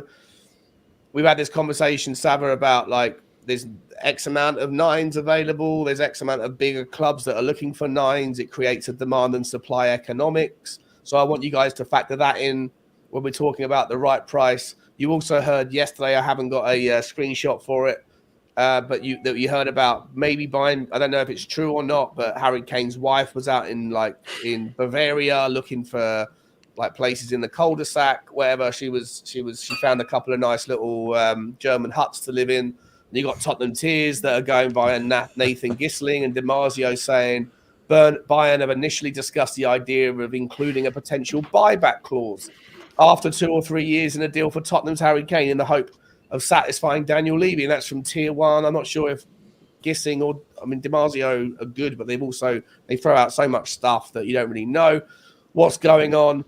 In a nutshell, like there's so much more noise, and we're going to come to, actually, I'm going to save Kolo Muani thing for the last conversation of the day, but like there's so much information coming on about Harry Kane. You've got German media that are just throwing out every speculative nonsense in the world to unsettle it. You've now got this information from the Mirror about Joe Lewis. You've got the wife going out to Germany. You got all this stuff going on, plus the idea of Bayern Munich saying, we want him so much, we will allow you to buy him back in 2 or 3 years. Jacob, I'll start with you on this one, and then we're going to go reverse cyclical, whatever that is, counterclockwise. How about that? Look, mate, you can factor in all of it or a little bit of it. What is the go right now in your mind with Harry Kane? What is going on? In my mind, it's clear that he wants to go. This is obviously a play on his end that he's trying to manipulate here. Either Tim or Charlie Kane, whoever paid for that jersey, the shirt with Kane on Bayern Munich, that was quite funny and hilarious. But also, it's making a mockery of the deal. To me, where I stand with it is I'm annoyed, I'm frustrated, I'm ready to just see Ainge move on. In America, you either do your business or you get off the pot, so to speak. And 100%. And I feel like we're just sitting here in limbo. We're waiting. It's just, will he, won't he? I never liked that, the whole you never know what's going to happen in the end of this thing. I'd rather it be written and done. I think Ange Postecoglou's at a point where he's tired of it. And if it's disrupting our team, then it's obviously already a problem. So for me, I think what's going on is he wants to go. It looks like he wants to go. I mean, whether we believe everything or not, there's only so many times someone can tell me something about a person until I'm like, well, maybe one of those are at least somewhat true, right? Whether it's his wife shopping in Germany for a villa, or it's, Kylian Mbappe coming to Spurs. Who knows what's going to happen? But it's, for me, it's just getting silly at this point. I'd rather sell him. I've come down on my personal price tag. I've always said at the beginning, you come in with an offer that is actually decent, then we have to accept that. Because if the man wants to go, I don't want him here. I don't want players who don't want to play for Tottenham at the club. That's just how I personally view it. So if he wants to go, more power to him. I'm not going to cheer him on. I'm not going to do any of this, that, and the other, hope he wins anything. I don't really give a shit once he leaves Tottenham. I just want it to be figured out and solved by this point, because this isn't fair for Ainge. It wasn't fair for Nuno. This isn't fair for any manager coming into. They're already working uphill, right? They're already working against so many different factors: the club, the fans, the dross that we have here already. And then you throw, in fact, the main talisman, the sparkling thing to attract a Jose and a Conte to Tottenham. Now he wants to go. Will he? Won't he? To me, it's just annoying. I'm ready to move on. I'm ready to sell him. What's the right number for you? What is the right number, Jacob? I think the lowest I would go, 80 million pounds, not euros. 80 million pounds is, I think, a fair ask, because when we look at it, what do we spend, 60 million pounds on Richarlison, or euros? Pounds, if I'm not mistaken. That's a lot of money. If we're getting Kane out of here for around that, that's a problem. Circumstances were different. I'm going to counter all of you with your points here, but the circumstances were different with Richarlison, and I know that Henry made a point in a chat earlier, which made me sit up and take notice. Man United paid 65 million for Mason Mount. He was in his last year of his contract, right? And when you factor in the fact that there are 3 or 4 number 9s that are, well, there's only one number 9 that's on his level, and there's maybe 2 or 3 that are slightly below it, and there's a dozen clubs that are looking for 9s out there. If Daniel Levy was just to come out and say, we want 100 million, that is the number, right? 100 million pound. The first person to come and give us 100 million pound for Harry Kane, I reckon there would be 2 or 3 clubs that would go, all right, do it. We'll do it now. Because of the fact that there is the kind of demand and supply economics. Jacob, I'll let you have the last word on that particular point, and then I'll come to Sava next for his rebuttal. I don't know why they would, though. If you set that price tag, then I feel like they would have already, or Bayern would have already had a third bid, because to my knowledge, there's been 2 official bids from Bayern, correct? And the highest is 68 million pound, which is the same as Mason Mount. That is atrocious. There's no way you could ever accept that. To me, that's a slap in the face. I wouldn't even talk to them until it's near or above or around what I'm looking for. I don't know that a lot of teams would come in. Why would they, when they could say, okay, well, maybe we just do a stopgap for this season, get him on the free next season, we entice him on a free next season, and we don't have to spend 100 million. We can save that 100 million, use half of it for his damn salary, and use the other half on another piece. To me, I don't know that if Daniel Levy did come out and say 100 million pounds, whoever does it, you get Harry Kane. If he did do that, I think we would have had a resolution to this. That's just my personal thought. I mean, I'm not going to begin to act like I know interfinancial disciplines between clubs, but none of us do. No, we're all speculating. But I just find there's precedents that are being set. And there's realities of demand and supply. You know what I mean, Sab? Like, I'll come to you, Sab. Like, are you listening to the argument about that and thinking? Look, I think obviously I was in the WhatsApp group with you and Henry when we were having this discussion, right? I think first and foremost, I think you can look at things as a general football fan and go, "Oh my God, this player was worth this, so we have to get this for this." But every club's scenario is different. True. This isn't tit for tat. Mason Mount leaving Chelsea, Mason Mount leaves Chelsea. Is it really going to make them worse? Right? Is he the man? Has he been the be-all and end-all for them for nearly a decade? No. So it doesn't really matter. For Spurs, you could argue that, and I'm not coming at this from a price tag point of view. I'm coming at it from the point of view of Harry Kane has been the be-all and end-all. So can you let him go next year on a free because we were too proud to say, well, Mount was 65, so we want 110. Like And Saba, just quick little. I'm going to stop in a second, but is it not also relevant that United maybe are paying a little bit more for Mason Mount because Mason Mount's English, whereas Bayern Munich don't need that? Of course, Agreed. That's what I mean, mate. This is the thing. We all look at transfers so linear. Like every club's in the same situation. Every transfer fee should mirror. That's not quite how it works. Yeah, we can't just say Mount 65, Kane must now be double that because, like you said, Mason Mount's gone from an English club to another English club. First of all, when you put that tax on it, Chelsea selling to Man United, they're going to go, well, give us loads of money. We'd be selling to Bayern Munich. Also, as I said to you and Henry last night in our WhatsApp group, Sean, would you? It's the hindsight game. We can all sit here right now and go, right, I wouldn't accept 90. I'd only accept 100. That's great. That's great this season, right? Now, next summer, when he's walking free and we're seeing him in talks with Chelsea, Liverpool, Madrid, Bayern Munich, and everyone's going, I can't believe he's gone on a free. Well, just remember, we didn't want to accept 90 million. So I'm not saying Harry Kane's not worth more than that. But in this market, with how much money people have got, people knowing that he's got 1 year and might fancy themselves next year to go and have a free-for-all. Yeah. Foreign clubs will fancy themselves to come in January and put a contract in front of him when English clubs can't. For me, I think we've got to stop doing this. He went for this, so we must get this. I don't see the correlation. We're not Chelsea. Mason Mount isn't the same player as Harry Kane. And Chelsea are in a position where Chelsea can play hardball with money.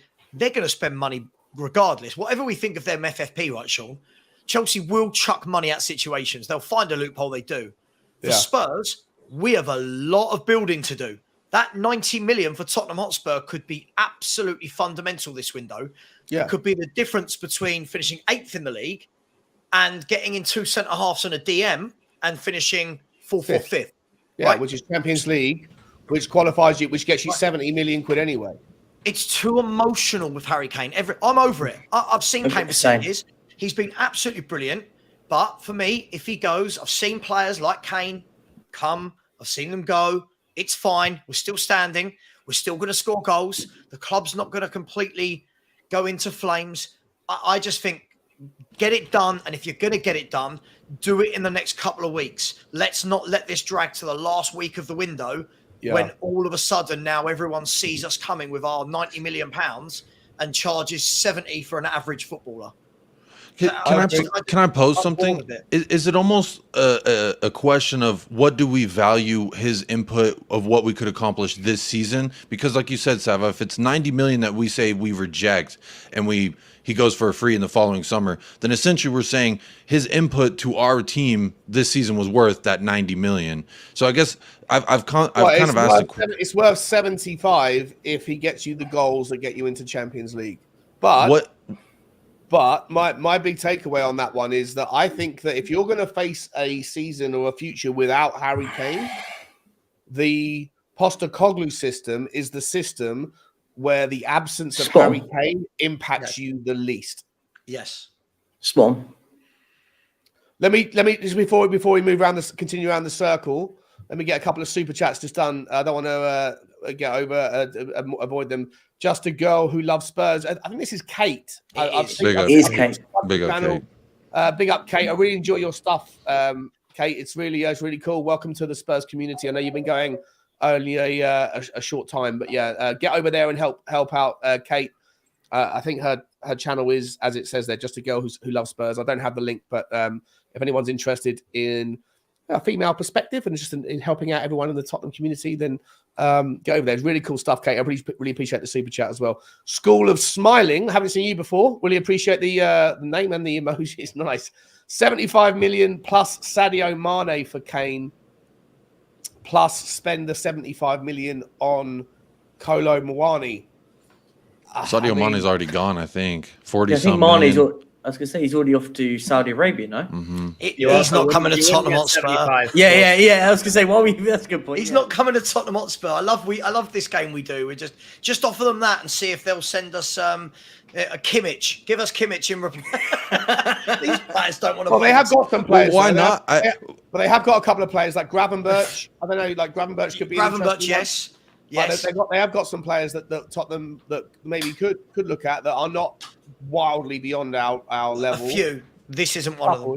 Yeah, but Mane's not one of them. But even if it is offensive to say give us Kimmich plus cash for Kane, while that may be offensive and Kimmich would never come, why wouldn't we do that? And I mean, they're already offending us every turn in the media that they can. Why wouldn't we say, well, here's an outlandish deal for you then? Because because that's not how football works. They'd know. Spurs would know already. Our agents would know. Kimmich's agents would have been.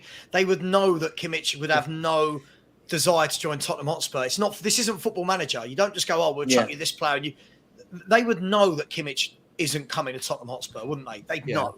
Kimmich is. I wouldn't be surprised if he didn't go to Liverpool, to be honest. But we'll talk about that if it happens another day. Roy Vicken, really appreciate the super chat, my man. He says, one can only hope that Lewis's daughter challenges Levy as chairman and drives the club forward in a way that the football team deserves. Listen, this would be a perfect super chat for someone like Danny Kiriakou, who's madly in love with the idea of Joe Lewis's daughter taking over at Tottenham because she's a Tottenham girl. And she would do things differently. I'll be honest, I don't know too much about her daughter, so his daughter rather. So I don't know whether or not she's like if there's any chance of that stuff happening, Roy. I don't know if you guys, any of you guys, familiar with Joe Lewis's daughter. From what I've heard from people who are in and around the Orlando area, apparently she is pretty heavily invested into the football side of it, but she's also still works. Yeah, she is a fan, but she still works for Lewis's company and not Tottenham. So I would imagine that any young person, whatever you inherit, when they start dangling $3 billion in front of your face, your love gets tested pretty quick. Yeah. Okay. All right, guys. Before we move back on with the conversation, there is, I think, about 300 likes going on here. We've got about 800. We've had over 800 for 45 minutes, which is telling me that 500 people in here haven't shown the love. Listen, even if you're watching from a TV screen, you can still push the buttons around and find a way to hit the like button. But for the rest of you that are watching on your phone or from a computer, it's free to do.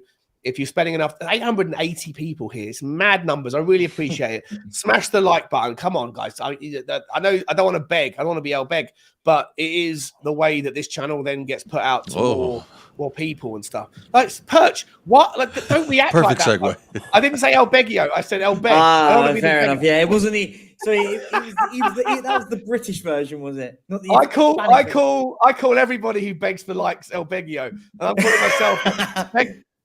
Please beg. I'll beg. I don't mind. Just hit the like button, guys. It helps. It's free. It's free to do. It's free to do. Before we kind of perch, we're gonna continue the continuity of the system. Adam, mate. Well, I don't know where we got to. Harry Kane in a nutshell. There's so many different variables. The media are just pushing this, that, and the other. What's your take on it, mate? What is the number that you'd sell him for, and what do you want to see done with the money?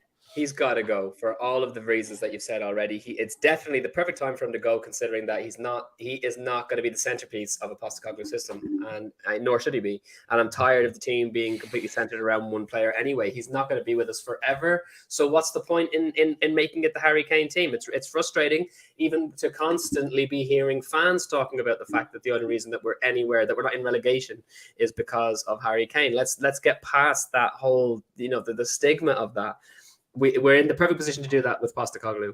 We need another player in who's going to share in the goals with all the other players who are going to start smashing them away now that we're a more offensive team. We're going to be getting goals from Porro. We're going to be getting goals from Udogie. We're going to be getting goals from Maddison. We're going to be getting goals from Richarlison. We're going to be getting goals from Son. We're going to be getting goals from Kulusevski. It's coming from everywhere. We're coming at you from all over the pitch now. So it doesn't make any sense to be forcing ourselves. Keep going, Adam. You're getting me. I'm getting a little bit of a sense. Come on, Adam. Come on. Keep going. It's coming from every angle. every area of the pitch. We're going to get a reputation. Spurs Romero's getting a goal. Come on. everywhere. Spurs score from everywhere. So that it doesn't make any sense to hold on to Harry Kane when we could be getting the money for him. We could be getting another attacker in that is just going to contribute to the long list of players that are going to be scoring goals. And the main thing is that we get the finances in so that we can actually get the positions filled that we know absolutely definitely need it. If we sell Harry Kane, there are no excuses, absolutely zero excuses not to go get Tapsoba and Van der Ven. We need the centre back positions filled in. It's the only area of the pitch that that is going to completely destabilize us. Because we know the way Postecoglou plays from even after watching one game with him. He had 22 separate players on the pitch, all knowing exactly what they needed to do. It's press, press, press, possession, possession. And the only thing that we had going wrong was what you expect to go wrong in a Postecoglou system, which is that every now and again there's going to be a counter attack where we're going to be a little bit vulnerable because we're playing so high. And in order for us to not get completely blown away every single time that happens, is to have centre backs who are able to get back and get the job done that is required of that particular formation. And we don't have that with the players that we have at the moment, except hopefully Romero is able to do a shift there. That still remains to be seen as well. But we know Romero is a perfectly capable centre back, so we need that Kane money. If they're not willing to go out and splash the cash right this second, and we've been talking about these players for months now. If they're not willing to go out and spend the money right now, then selling Harry Kane, bringing in two centre backs, a midfielder when Hojbjerg goes, but a midfielder of a higher quality than Hojbjerg. Think about it. If Hojbjerg's gone and we get 35 million for him, if Kane goes, we bring in two new centre backs and we can go for a centre midfielder that's worth 50 million and then another forward. Suddenly, I believe that the team looks better with two supreme centre backs coming in and a new midfielder and a new attacker than it does with the team we have right now that includes Harry Kane. Significantly better, especially when, as we've made a point of saying, it's not a formation that is set up for Harry Kane in the number 9 role anyway. It's just not made for him. So it's not just a case of what do we do? It's let's feckin' do this. It needs to get done. Yeah. You don't think Harry Kane could give us another, say, 25 Premier League goals, maybe 6 in no, other he comps? He definitely will. But I'm saying that in the system we have, we're not going to be short of goals. Yeah, I agree. We weren't really short of goals last season, were we? We were still top 6 in scoring, weren't as far as goals scored. We just conceded a whole shit ton. I think Kane scored 45% of our goals last season, though. That's the only difference. Yeah. I think the difference last season is, you've got a manager. It's all about, as Adam said, it's all about the way the manager plays. Antonio Conte played a style where everything went through Harry Kane. Everything went through Harry Kane. Build up, scoring, everything.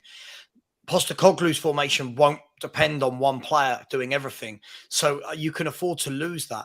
And it's how, we've said this before, Sean, it's how so many other clubs, hardly any clubs in the world have a 30-goal a season, man.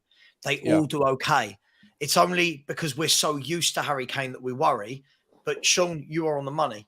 If ever there was a time that we can get rid of him because it won't need to rely on just him, it is in this formation. But Adam's spot on. It's got to come with the caveat that if he goes, that the two centre-halves and the defensive midfielder are put in place to give us that solidity to allow all the other midfielders to go and attack and get in the box. Yeah. So, yeah. Perchy, mate, you've been super patient. Really appreciate you coming on, buddy. Listen, we've had to go around the circle. It's a very complex topic. There's so much to talk about. Sure. Go where you want with it. Harry Kane, like I said at the start, mate, there's all these different angles. No, definitely. I've been listening quite patiently and just sort of listening and stuff. And I think the one thing when I hear the word value and stuff, and people go, I hear this all a lot. I was like, it's a disgrace, blah, blah, blah, Bayern Munich putting a bid in like that, blah, and I hear all that stuff. And I go, well, yeah, granted, in our opinion, because obviously value's subjective, isn't it? Harry Kane isn't worth, with 1 year left on his contract, isn't worth £120 million to Bayern Munich. But to Tottenham he is, because he's our golden child. He came to our academy. He's priceless to us. But in the realities of it, he's not. I mean, Bayern Munich could put in a £68 million bid. We all sit back and go, oh, that's disrespectful. Because we sit back and look at Harry Kane and go, he's our talisman. For Bayern Munich, though, he may necessarily they'll sit there and go, well, if we can get him for £70 million or 90 million euros, yeah, that will get him now. That means we get him for a year earlier, but we could get him on a free next year. So I think it's all a bit of it's all a balance on it. And like I do agree, like to a certain extent, I think we have to the fee has to be right. But for me, I've always stood by it. We cannot let a player like Harry Kane go on a free. If he's not signing a new deal, you can't let a player like that go on a free. I mean, the damage is already done. This should have been all dealt with post Man City bid. Yeah. I don't think you let him go for 60 though. Let's be fair. No. No, I agree with you. I don't think we should sell him at that price. But I'm just saying, I'm talking about price is subjective. For Bayern Munich, they're sitting back going, do you know what? We can lowball. We won the league without Harry Kane last season with Choupo-Moting up top. Listen, if we have to, we'll go and get someone from XYZ on loan till the end of the season. And then what we'll do is we'll put a massive deal on the pay table for Harry Kane. So that's the way I look at it. It's all subjective, isn't it? Of course. I do agree as well, though. Like, under this Postecoglou system, though, what I do agree with is I think the goals will be much more shared about. Well, what I've said, I say on my channel all the time, I said, we have to find out and work out where we're going to get those 30 goals from. So realistically, you're talking about maybe basically 4 or 5 players scoring 7 or 8 more goals. Realistically, I think that's what you're going to have to. You're going to have to go and find 4 or 5 players to go and score you 7 more goals next season. So I look at it and went, Son, I'll be honest, I expect him to be scoring a lot more goals next season. There's no real excuses. What if you play him in the 9? If you play him in the 9, if you played him as a 9, I expect him to be getting goals, right? 20 goals in the league. Easy. He should be. Yeah. He's a great player. Should be. Then I look at Kulusevski. Scored 2 goals last season or 1 goal, whatever it was. Not good enough. I expect him to be chipping in with 6 or 7 goals, 7 or 8 maybe. You expect him to get back to the version of him that we saw in the first 6 months of the 2021 I hope so. season? You'd hope so. This is a much more free-flowing football. So you'd expect, specifically your attacking players, you expect them to be a bit more, what's the word, like more free-flowing, much more dynamic, exciting. So I expect players like Kulusevski to get a few more goals, more assists. He has to be getting more of those. Then I look at Solomon. I expect Solomon to be getting 6 or 7 goals, maybe. Richarlison can't have another season where he's got 1 goal. Do you trust Richarlison? Let me posit this to you, to Perch, because we got one more topic, one more like news item to get to after this, which is about Kolo Muani, but which I'll come to, and we'll go around the houses again on it. But I'm not going to restrict anyone to just talk about him. You can talk about the replacements wherever you want to go. But in a world where you let Harry Kane go, one of the options that's out there is you wait until January and then you put in a bid for Ivan Toney. Now, a lot of people, I've seen, me and Sava were talking about this yesterday. Sava and I were talking about this yesterday. A lot of people were saying, don't want Ivan Toney on like moral issues or whatever. I'm like, put that to one side. He's only got 18 months left on his contract. You might be able to go and get a bid, a cheeky 50 million or something, get him done. However, that means you'd have to rely on what you have until January because you can't sign him this summer. Do you trust Richarlison, Jack, Perchy? Do you trust Richarlison to do it? Is he a confidence player that is completely bereft of confidence, or is he just a bad player? Why is it that he has failed to convert 95% of the chances that have gone his way? Oh wow! Remember, he called you by your government. I mean, that was definitely part of the problem. Yeah, Conte was part of the problem there with Richarlison. It's public knowledge that them two fell out massively. So listen, I think with Richarlison, I think it is a confidence thing. He's one of those players that you kind of need to put your arm around him and say, you're the greatest thing since sliced bread. Some players just work like that. You've kind of got to blow a bit of smoke up his backside, and he needs to be he's one of those players that needs to be loved. Players like Harry Kane don't need that. He's too good. He is ultimate professional. You don't need that with him. You go, do you know what, Harry? I want you to play at left back today. He'll play there. I'm not saying that we play there, but I'm just saying if you told him to play at left midfield, he'll play there. He won't be the best player there, but he'll do it for the team. Richarlison knows you need to blow a bit of smoke up his backside and go, do you know what? You're the best thing since sliced bread. And you will start seeing something with him. I'm not suggesting, by the way, you should. My position would be put Son at number 9, play Solomon on one side, Kulusevski on the other. That way I see a dynamic front three. Players will start slowly interchanging. You'll allow a player like a Kulusevski to come in out onto his left foot, onto his right foot, Solomon on the other side doing exactly the same thing. I think you'll see a better human Son, is my opinion on that. That's how I would see it. But Richarlison's one of those. It's one of those. I'm always one of those. Is after the first season, I sit there. There's another one of these players that I really will put in the bracket of. There's no excuses. If he does another season like last season, you can't start blaming Conte. He's not here anymore. You can't start blaming other people. If he does a similar thing like last season, then you have to sit back and go, "You're not good enough.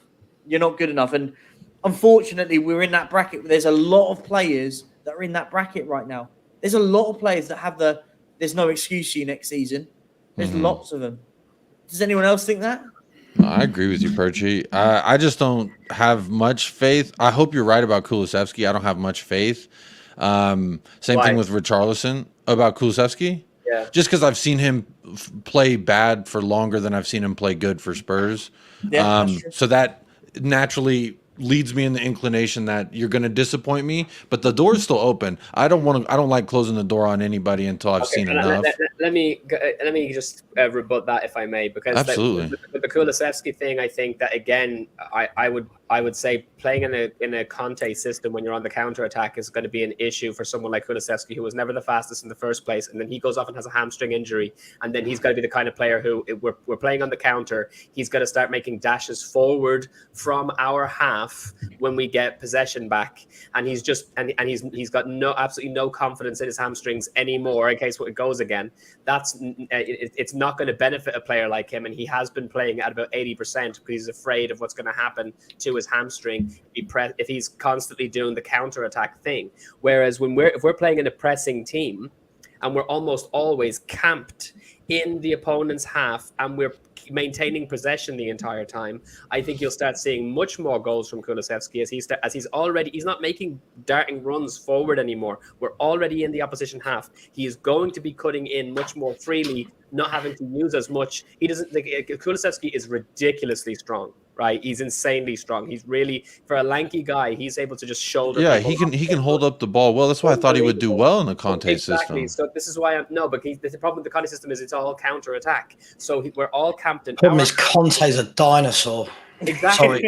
100%. I couldn't agree more. So that means that now the Kulusevski is going to be basically camped in the opponent's half instead of our own. It means that when the ball comes to him, he has the freedom to be. He's already in the final third for the most of the time. He has the opportunity to be able to do what he does beautifully well, which is cut onto his left foot and bang the goals in with his left. But which are absolute stunners. He's phenomenal on his left foot, and I think he's going to get way more opportunities of putting the ball in the back of the net when we are playing such front-footed football as opposed to that counter. Wouldn't you say though the big negative with Kulusevski, and I'll say this now, was that I feel like he's so one-dimensional. Agreed. I feel like after when we signed him, people went, "Oh," and then he was brilliant. I think we can all agree. First, he was better. He was better than Diaz when he came in. 100%. Why was he better than Diaz when he came in? Sorry, I hate this comparison. Why was he better than Diaz when he came in? Because statistically, there was more goal contributions from him than there was from Diaz. Okay, but wasn't Diaz not a first choice starter when he came in? Kulu went straight in and played every game. Luis Diaz didn't. Yeah, that's a good point. No, Diaz still played most games when he came into the team. Like who was playing ahead of him? They had like 4 forwards at the club. They had Jota down the middle. Then they played Salah was out on the right. They knew that they were replacing Mane. That's the one. They knew that they were replacing Mane. So Mane was still playing until the end of the season, though, weren't he? I know, but I get what you're saying. I'm not saying he had he has had as many starts. Hang on. I'm just you know me. I like facts. I'm fact checking this. Just because There's I just feel so like many this is- much better right wingers out there, I think, for 35 mil. Well, Musa Diaby, I didn't even know he was for sale. And Right. it's deals like that that really upset me. It's like, Yeah. why didn't we go in for a player like that, spend the extra 15 mil and get a really solid right winger? Anyway, that's off the So Kulusevski got Kulusevski, he got 12 goal contributions in 18 games, and Diaz got 8 goal contributions in 13 games. So, I mean, he didn't come in and do much better, did he? They're pretty much similar stats for both of them. I just think this is something Spurs fans kept telling themselves to make them feel better because we missed out on Luis Diaz. I tell you, I would have Luis Diaz over Kulusevski all day, every day on a month of Sundays. He's a much better footballer. He's not as predictable. He's just had injuries. Kulusevski, for me, is really, really one-dimensional. He is. I saw it the other night.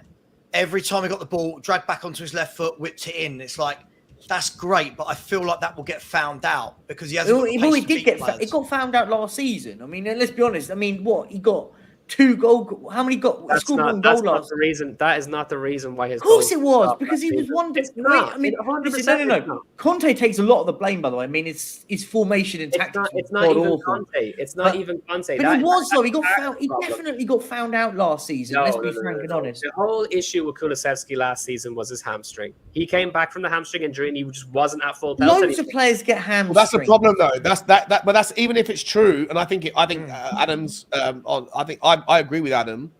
But that's a problem. If when your hamstring goes, if you can't recover from a hamstring issue, it's a problem. Yes. You suddenly got heart. You've got 70 to player. That's why I was saying I think I am in no way saying that Kulusevski is my first choice right winger. If we got somebody else to come in and who was better than him, by all means, put Kulusevski on the bench. I don't give a toss. The only reason that I'm saying that Kulusevski is likely, we're talking about Harry Kane leaving and who's going to start chipping in with the goals, right? I believe that Kulusevski will end up with significantly more goals this season than last season under a Postecoglou system because the hamstring issue is all about him on the counter attack.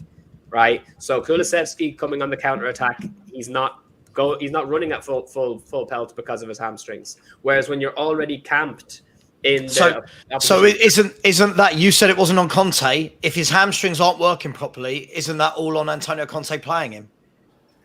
Well, no, I'm just saying it's not all on Conte. But it is. If you're playing a guy who can't do his fundamentals because his hamstrings might go, and he doesn't trust his hamstrings, that's on the manager to turn around and go, "Are you fully fit? Can you play? Oh, can you stretch yourself? No, you can't. All right, Danjuma, you go in. Lucas, you go in. Yeah. Whoever it may be, Poro, you go and play there." Yeah. I feel like we make a lot of excuses for when our players are bad. I feel we make so many excuses for when our players are bad. I just don't think Kulu, I don't think he's as good as everyone thinks. I think he came in, had a really good 3 months, and off the basis of that 3 months, everyone started going, "Oh my God, this guy is sensational and he's going to be 100 million and a Ballon d'Or winner." And then this year... Is that a basis of expectation over reality? Like, did he come in and everyone saw it and then his level, like maybe people were expecting him here, he played to here, and then typical Tottenham fan, Saba, then when expectations are up here. Yeah, because we see Where a is player he winning, though? Is he still a good player? Is he still a good player? He's a good footballer. He's a good footballer. But if we're going to be... People don't ever want to be... Was he 40 million? Was he 40 million quid? What was 25 million quid good money for him? I feel... Listen, I feel it's good money in the sense that we don't have a scouting system. I feel if you've got a scouting system, you go out and find players that are just as good as Kulusevski, if not better. You can pick players up on free transfers. You can pick them up for that price. But I feel like we went straight out and went like, Kulu, we've got to buy him this window. Poro, we've got to buy him. And you bought 2 players that essentially play in the same position for, how much is it between them? 75? 70, 80? 70, 80 million for 2 players who essentially play in the same position, neither of which are brilliant in their own position. I don't know. I think he's okay. Agreed. I think he's all right. Yeah. There's a reason he's had 4 or 5 clubs by the age of 22, 23. There's a reason he's not settled anywhere for me. To add on to that, Sava, I think that what frustrates me so much is the likes of Luca Romero went to Milan on a free, and he is a talented young Argentinian player for Yes. Lazio. And if you saw Real Madrid AC Milan last night, he scored a hell of a banger off that left foot. I saw it. He could play, and he tracked back, and he pulled the ball off Vinicius Jr. in his own half dribble. I mean, this guy's got a lot of time. He went on a free. Samuel Chukwueze from Villarreal, he's about to go to AC Milan as well for 35 million. I mean, I just feel like for the amount of money we spent, there's a lot better options, more exciting options. I'm not saying he can't do it. You think 25 was a lot of money for him, was it? I I thought it was easy. 35. Guys, doesn't it come back to this thing? You know, when we're talking about players with 1-year deals or players who are free, it felt like it was an easy deal rather than what we actually needed. If I'm honest, I would have got one of Porro and Kulusevski. I don't think you need both. I would have got Porro. I'd rather Porro played on that right-hand side, and I would have spent 45 million on a quid centre-half for a right-back. I think we're gonna be feeling the pain and feeling the pinch of Porro at 50 million quid. When you include the loan fee, 45 plus the 6. I agree. I think we're gonna be feeling that pinch because listen, I like the play, I really do, but horses for courses, and I just don't necessarily hope it works out. Just quickly, Sean, like people in the chat going, he hasn't played for 4 clubs. He really truly has. He's played for Atalanta, Parma, Juventus, and now Spurs. And look, I just feel it was a real easy deal rather than look. Some of these players are benefiting from Spurs having a god awful recruitment system for the last 4 or 5 years. They are. Yeah. You know, if we had players lined up, like Jacob makes a great point there. Jacob makes a great point. You watch that lad play last night, you go, oh, you've got something about you. There's loads of players out there, mate. There's so many good players out there. But of course there are, but we seem to never get them. We never find it. Let me get through a couple of super chats here, just real quick. Jory, appreciate your super chat, my man, as always. Richie is the greatest thing since stale bread. Yeah, absolutely, mate. I think the guy is an absolute whelk. Don't rate him. I don't think he's going to recover our. And I also think that if we do sell Harry Kane, I think Daniel Levy will say, well, you've got £60 million striker right there. Because you paid 60 million doesn't mean he's a £60 million player, bro. But I really appreciate it. And Hollywood Hotspur, all the way from LA. Hope you're doing well over there, mate. What time is it? It must be early in the morning for you. 8:11 for Hollywood Hotspur. 8:11 in the morning. 8:11 in the morning. He rocks up and just happy to hand over a little cheeky donation to the channel. Really appreciate you, my man. He says, perhaps we ask for Jamal Musiala as part of the Kane deal. He would be incredible in Ange system. Sava, what do you think about that? I mean, yeah. I'll tell you what. Let's just go out this week. We'll get Mbappe up front. Yeah, we'll get Vardio at centre half. We'll get Musiala in the attacking midfield position, and we'll buy Rodri from Man City to sit in the hole while we're at it. There you go. Now we're Let's cooking. do it. Now we're cooking. Now we are cooking. Listen, Hollywood, I do appreciate the super chat, and I also think that there are players, maybe not him. I think he's not going to come, never in a million years, personally. But respectfully, I do think that there are players at Bayern Munich who, if you want to make weight deals, I think there are. I think Gravenberch would be a wonderful player for Tottenham, and I don't think he's above. I don't think he's above Tottenham's level. I mean, he's not above Tottenham's potential level. Like he's not. We look at things a little bit with respect to like trying to lean a little bit more glass half full here, just slightly. The reason why we started talking about all these attacking players in the first place is because Percy pointed out that we're going to need to find the 30 goals that we got from Harry Kane last season from other places, and all we need is for certain players to chip in an extra 6 or 7 goals, 4 or 5 of them, and suddenly we're all right. Is it fair to say that the expectation next season is at least 7 goals from Kulusevski and 7 goals from Richarlison? Can we say that? Yeah. Oh, easy. Okay, well, hold up. And expecting it, and we. Adam, I'll have a bet with you right now. I had a bet with someone. And listen, if you're watching, I forget who it was. Because my memory's not great. But Saba, I think you were on the show yesterday. Yeah, I think it was. I think it was on this channel. It might have been on yours. I'm not sure whose channel it was on. I had a £10 bet with someone in the comments that Udogie would outscore Richarlison this season. Oh, I don't doubt that though, because Udoji's class. Udoji's absolutely. Udoji's a baller. Well, that's He's the so problem, big. mate. He's so The big. I problem, didn't realize. You got confidence in a left back to score more goals than the guy who's 60. Your It record depends on number how. 9 signing. If we end up having Richarlison, like the problem again, I said to you before about Richarlison last season was that he wasn't given the minutes. The fact is, like if He had enough minutes, mate. He got a had lot of enough minutes. Hold on a second. minutes. If Kane disappears and Richarlison is our first choice number 9 this season, and he's playing game in, game out, if he plays a minimum of, let's say, 25 games in the Premier League this season, then he will outscore Udoji. He will, even if Udoji plays all of them. I don't know if he will, mate. He needs 40 First chances. choice number 30 9. of them are offside, and the other nine of the other 10, he bangs over the bar. No, it's Like, going to be. He's never been prolific ever. I don't know why we got this. Why people keep talking about that he's this number 9 if he plays for the middle or score loads. His best season for Everton was 13, and if I'm not wrong, I remember reading that 6 or 7 of those might have been penalties. He's not a good finisher. I think that's the problem. He scores great goals every now and then. What did I say? He's a scorer of great goals, not a great goal scorer. 100%. That's exactly it. Nailed it. Listen, I can't believe we paid 60 million for him. Was that Brazil market? I do think he'll chip in with. Listen, I think if again, Adam's right though. Depending on the number of minutes played, I think he'll score goals. Listen, I think if he plays at least 30, plays at least 60-70% of the games. It depends, yeah. Like again, I don't want to hammer Conte. I know people liked him, but we've paid 60 million for a striker and played him out on the left or right wing.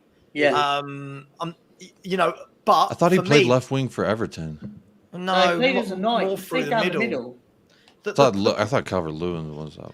The problem with him is I don't know what his qualities are. Like when I watch him play, I don't think his touch is very good. His hold-up play isn't very good.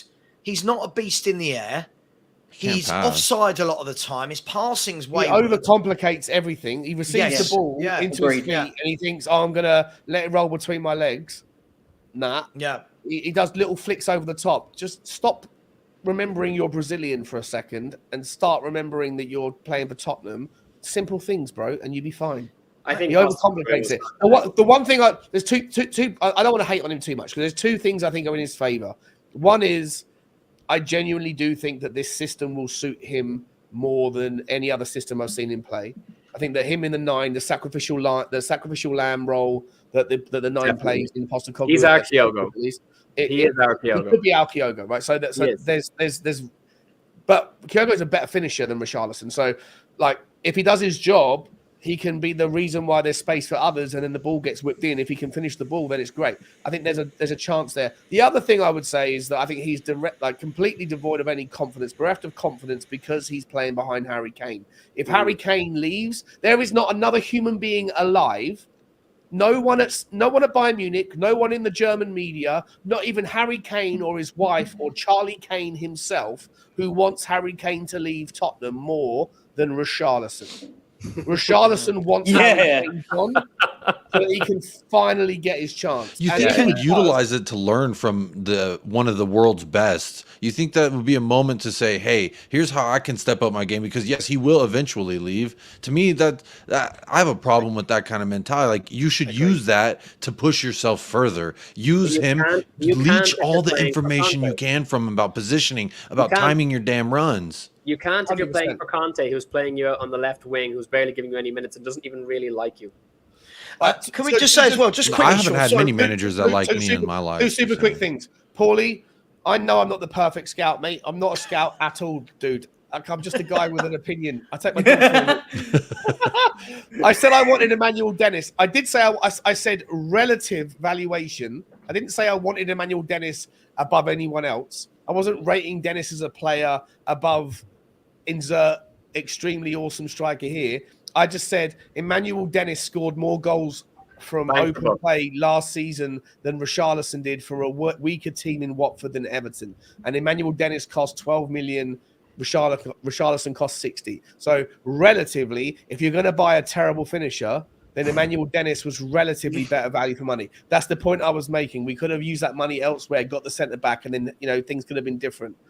I don't think. But anyway, listen, I take your point, and I love it. It's all good banter. And the next, the moment after that, where's that one?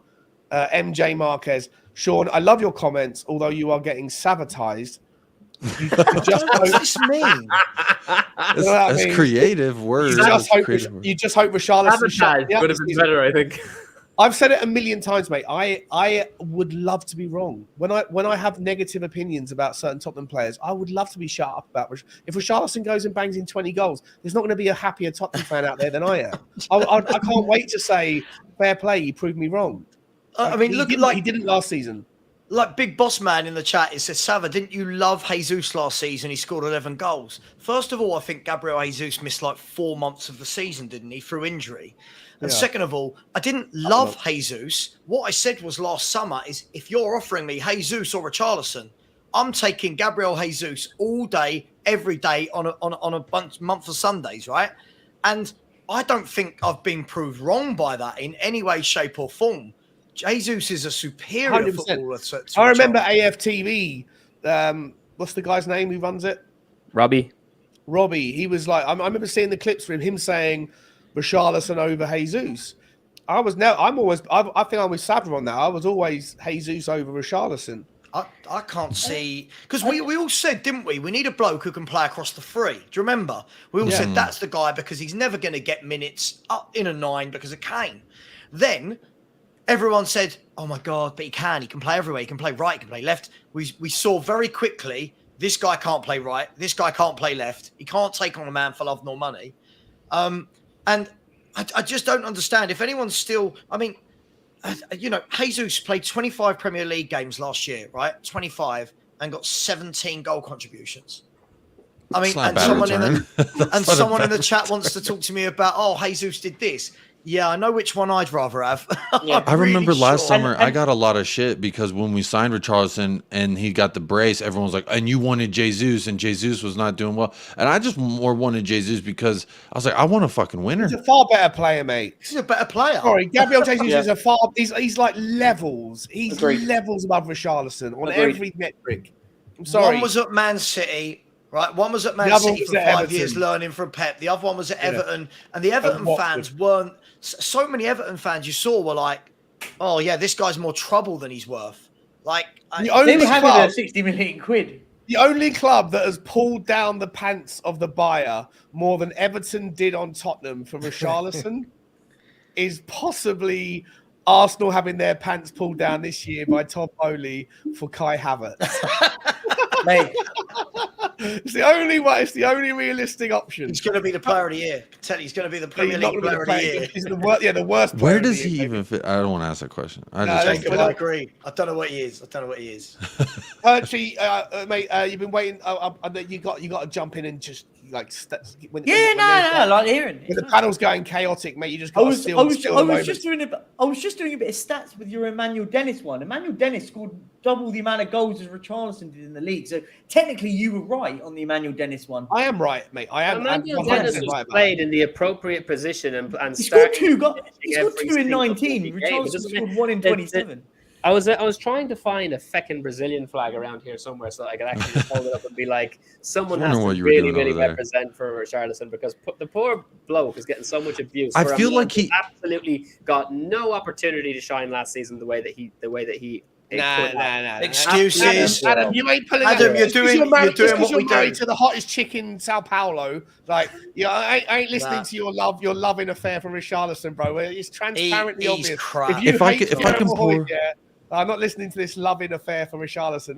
We know what's going on. He was given no chance. If I could pour a little bit of water into Adam's bucket here, I'm going to say that I feel like Richarlison is a guy who has these immaculate vibes just waiting to be unleashed, but he is holding himself back. I think he is his own enemy here. Even in that preseason match, you could tell. They held him back.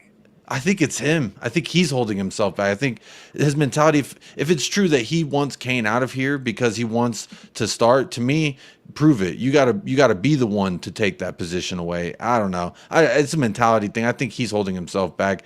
We saw it with Sonny when he wasn't bagging goals and playing with a hernia. What was happening? He's getting frustrated in front of goal. He wasn't acting like the natural player that he is. I'm not saying Richarlison can't come good. There's all the chance in the world that he could.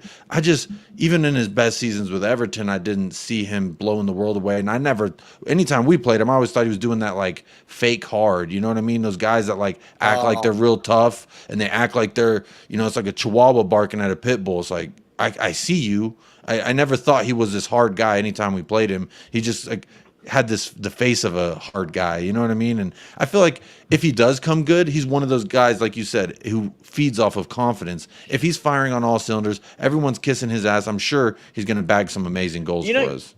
It's bad when fans, the only reason fans love your striker is when they call him a shithouse. I mean, that tells me everything. That's so right, Perchy. That's so right. It's so everyone goes, I love him because he causes problems. Sorry, mate. Everyone just goes, I love him because he causes problems. He rattles opponents. No, I want my striker to go and score me some goals. Do you know what I mean? Be a football player. Yeah, exactly. What I don't understand is though, any of those things. It's all on emotion. I feel like a lot of it is on emotion. Like if we actually look, Richarlison's not a young man. He's in football terms, he's 26 years of age. He's never had a good goal scoring season anywhere he's ever been. But yet people go, "Oh, you're belittling him." I'm not. He's just not that good.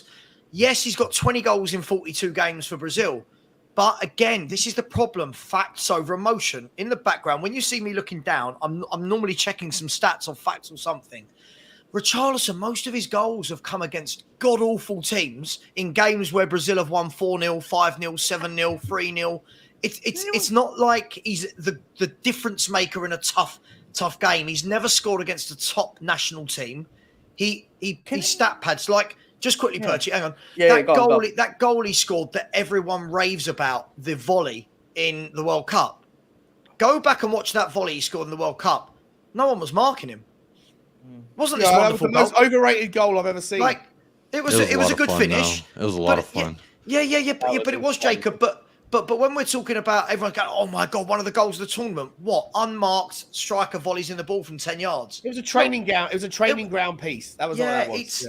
I think we've got to get to the point where we put some facts behind some of these emotive opinions. It can't just be he's going to come good. Like, do you think that if Richarlison plays in the number 9 in a Postecoglou system where we have 70% possession all the time and we're camped in the opponent's third all the time, legitimately, I want a number from everybody in the panel, please.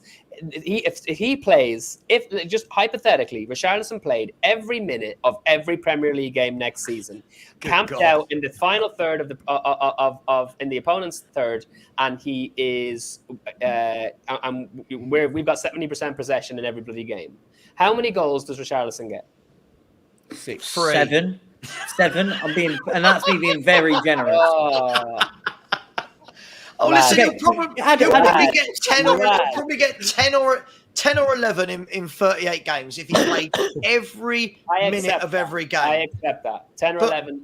But for 60 million, see you like 60 million. Get out of here! I get that. That's in that. My point was I believe he'll score more than that in a Postecoglou system in a number 9.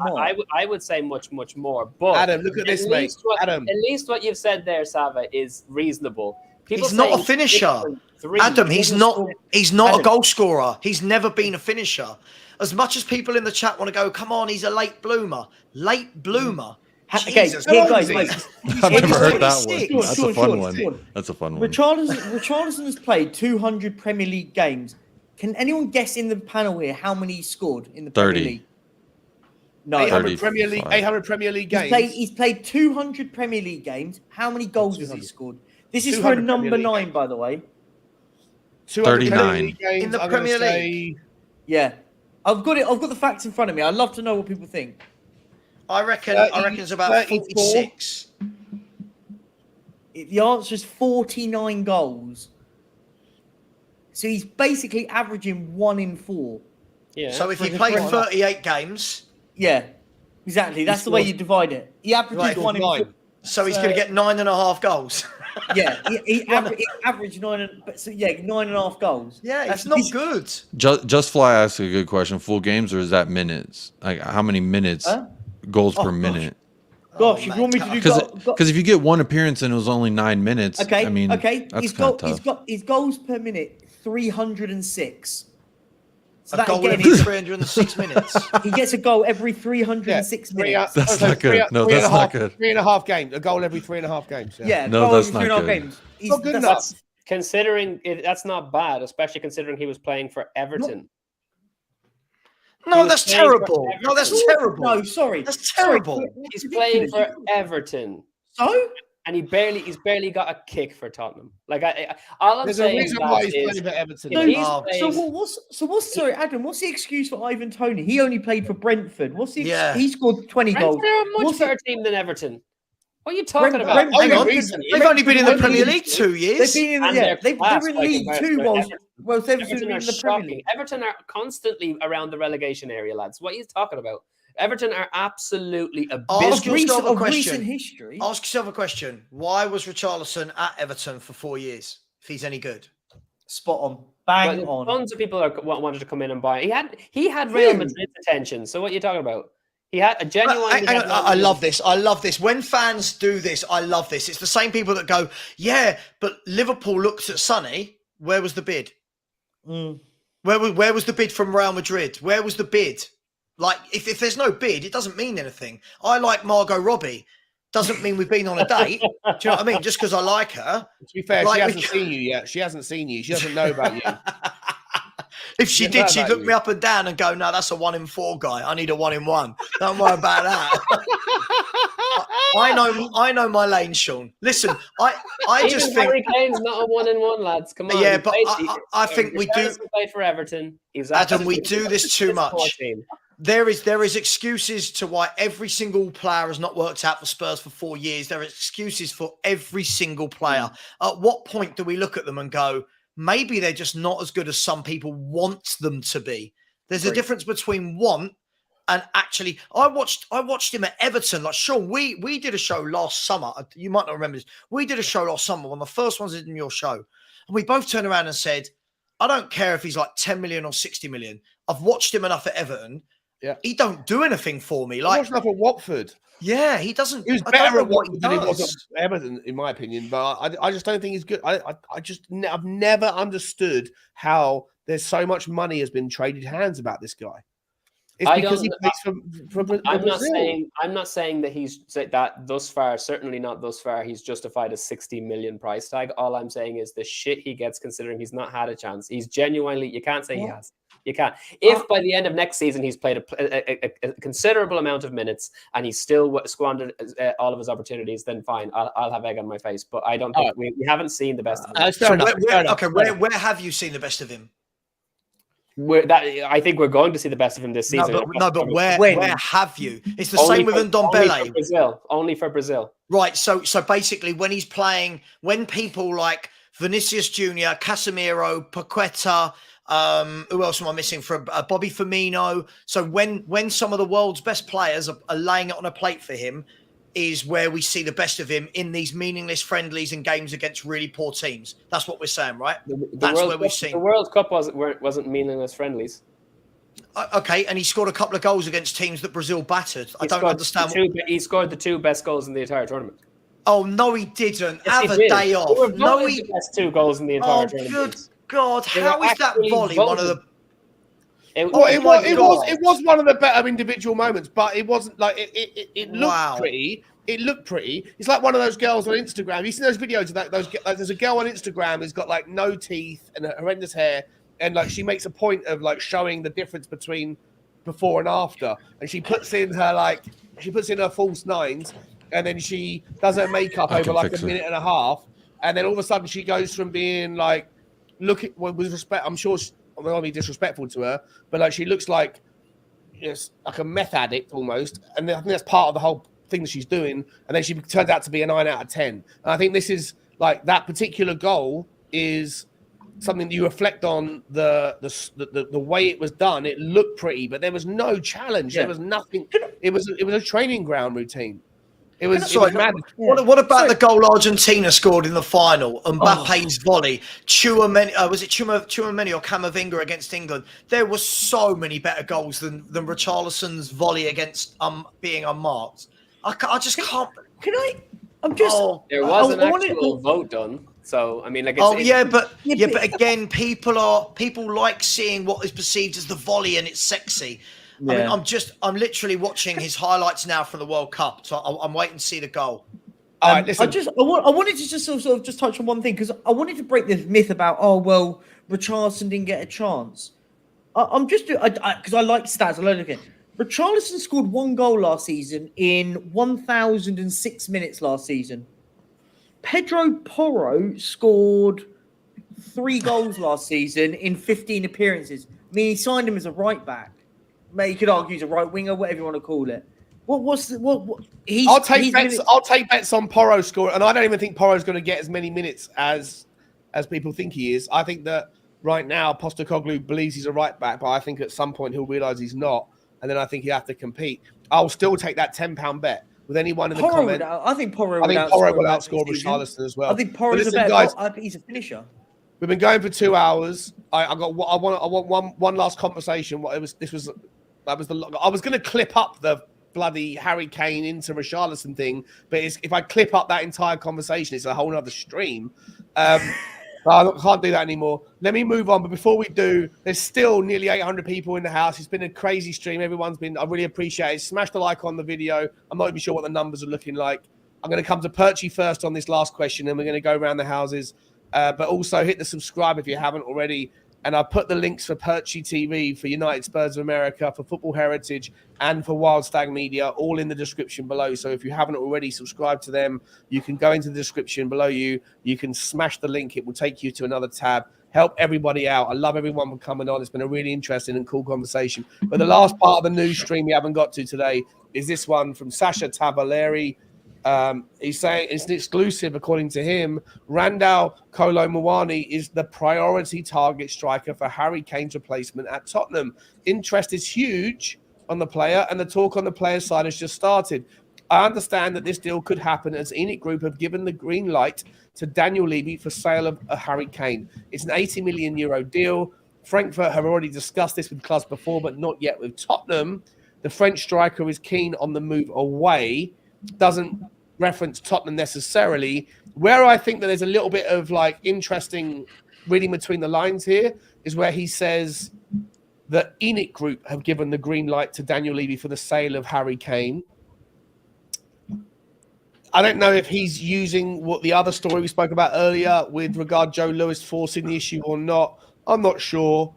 But look, I'll start with you, Perch. We've got to find a replacement. It doesn't have to be a big money replacement. It could be a small money replacement and then use the money to make sure we're stronger elsewhere. What are your thoughts on Muani?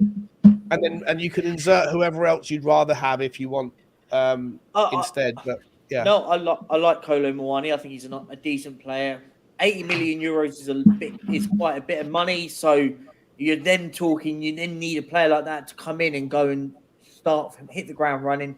Again, we what we were just debating about with 60 million quid for Richarlison. You expect players like that to hit the ground running straight away. It's big money. You would expect him to be straight in as your number 9.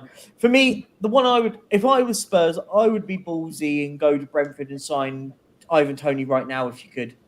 People will go, wait till he's banned. No. You can't sign Ivan Toney when a player is suspended, as far as I understand. But you can have the deal. You agreed. I'm assuming, but then the deal doesn't go through until January. Oh, I see what you mean. Okay. Yeah. So you go in and get a deal done and say, do you know what? We're going to give you 50 million quid. Let's just pay that as your ballpark. I think it'd probably be worth a little bit more, but let's just say we go to Brentford and say 50 million quid. We'll sign him in. We'll have the deal agreed, ready, done deal, and signed, sealed, and delivered for January. And then as soon as his ban is lifted, he's now a Spurs player. I mean, that's how I would do it. And then that way, look, listen, people will go, but we need something. But listen, I look at Toney and go, Toney in a Spurs team gets you 20 goals at least, and he got 20 goals for Brentford last season. So I look at him in our team. But is Ivan Toney a bit of I'm not calling him a flat track bully, but does he suit the system in as much as the amount of times that he was winning long balls? Like, is that the way? David Raya's stats, for example, Perch, David Raya's long ball accuracy stats were completely flattered by the fact that he had one of the greatest aerial duel recipients in the league. I don't know if that's the way that Postecoglou is going to play the ball. You could be right. I mean, you've read a lot more into that side of things than I have. So yeah, you might be right. I just look at Ivan Toney and go, he's like the complete striker. I look at him. I think he's brilliant. But listen, we'll talk about Kolo Muani again. Sorry, but I like him. I think it's a lot of money. But I tell you what, though, what you'll have there. If I'm right, someone in the chat will hit me with the age of him. He's not. He's what, 24? Kolo Muani? Yeah, he's 24. 24 yeah, he'll be 25 in December. So what you've got there is you've got a player for at least maybe 6 or 7 years, haven't you? If you've got a player like that, so you could argue actually the price tag, if he turns the numbers that we need. Yeah, if Man United are in talks to him as well, then there you go. I mean Man United are also in talk. Man United are more progressing talks with Hojland, Hojbjerg, right? Not Hojbjerg. I mean, if they can pay some money. Hojland, right? But I think they're more likely going to get him. I mean, but then you look at it and go 80 million euros. I mean, Frankfurt are probably putting that price tag down, going, well, if a lad that scored 8 goals last season for Atalanta is 80 million euros, then we're going to put our price tag at that for a player that played in the world. Well, did he play in the World Cup final, or he was? Yeah, he did. He almost had the goal that wasn't to be. Right. Emi Martinez had that great save there in the dying embers of that match. You're right. You're bang on. He could have been the hero. Yeah. Could have been the World Cup hero. That's what I mean. That's my point there. That's what I'm trying to get with it. So we look at that price tag and go, oh no, but then unfortunately, price tags for strikers are through the roof because there's not many elite strikers right now. There's not many elite number 9. So price tag, what people will do is straight away compare that price tag to Harry Kane. That is going to be the comparison, is it? Oh, well, if Kolo Muani is worth 80 million euros, Harry Kane's 150 million. But I think someone mentioned it earlier. I said both aren't polar. There's so many different scenarios and things in the middle of all that will alleviate it, if that makes sense. So I think you're going to have to pay that sort of money if you're going to go get a striker right now. Jacob. Yes. Is Kolo Muani the man? Would you spend all basically 80-90% of the money you get for Harry Kane on this guy?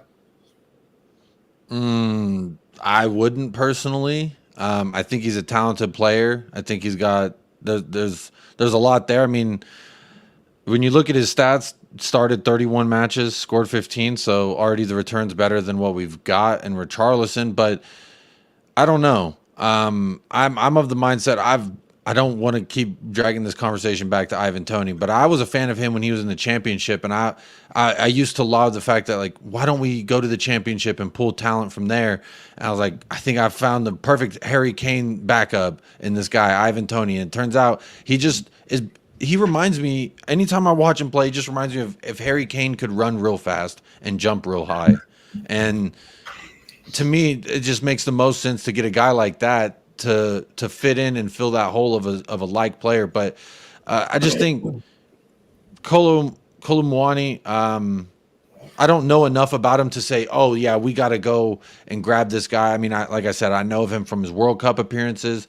I know of him from the times we played Eintracht.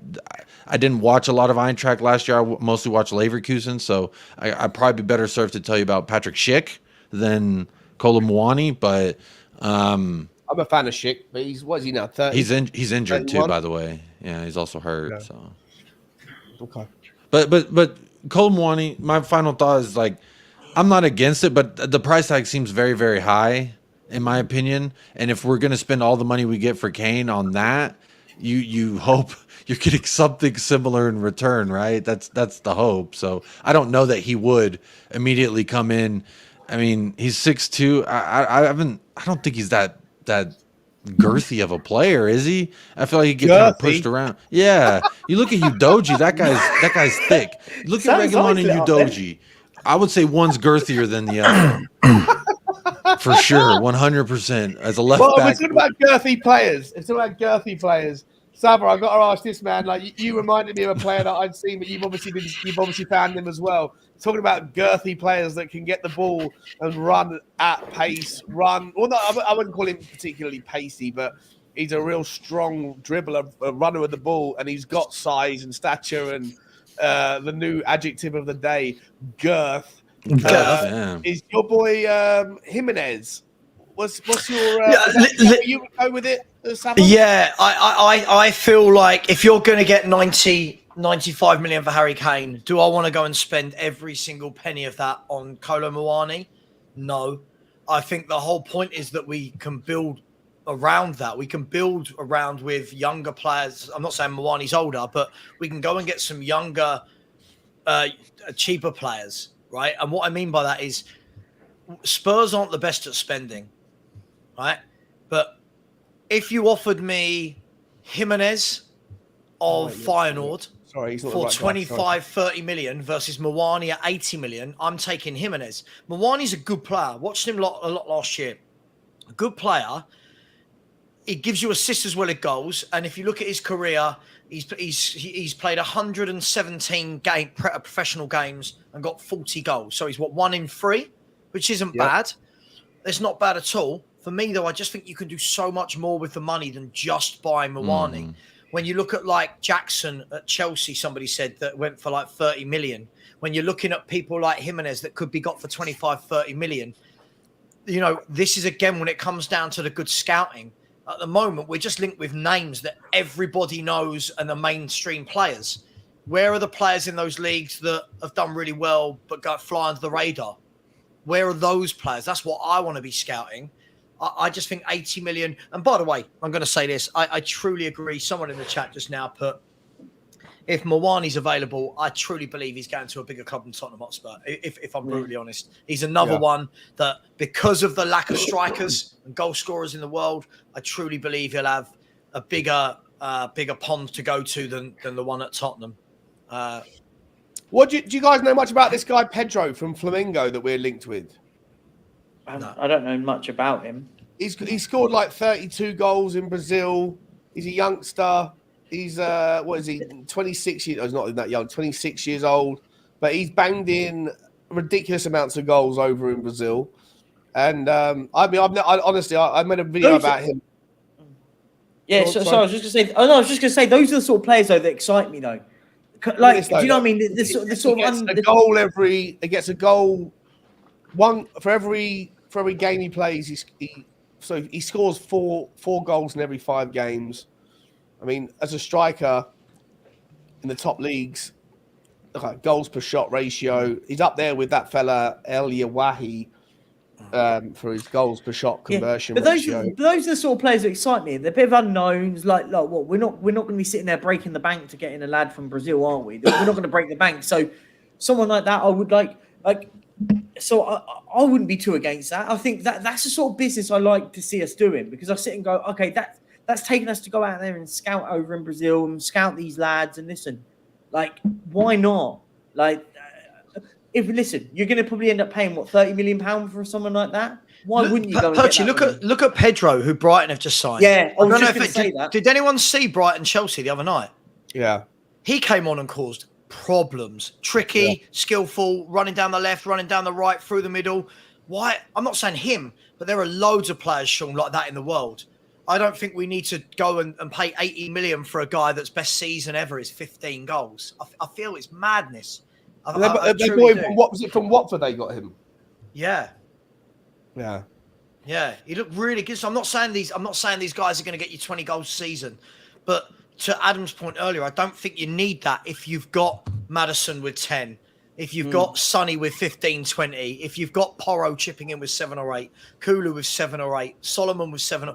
If you've got all that, you don't need your 30 goal a season. So I think so much more can be done with Harry Kane funds, if you want to call them that, than buying one player. I really do. I don't think we're good enough to just go, let's replace with one player.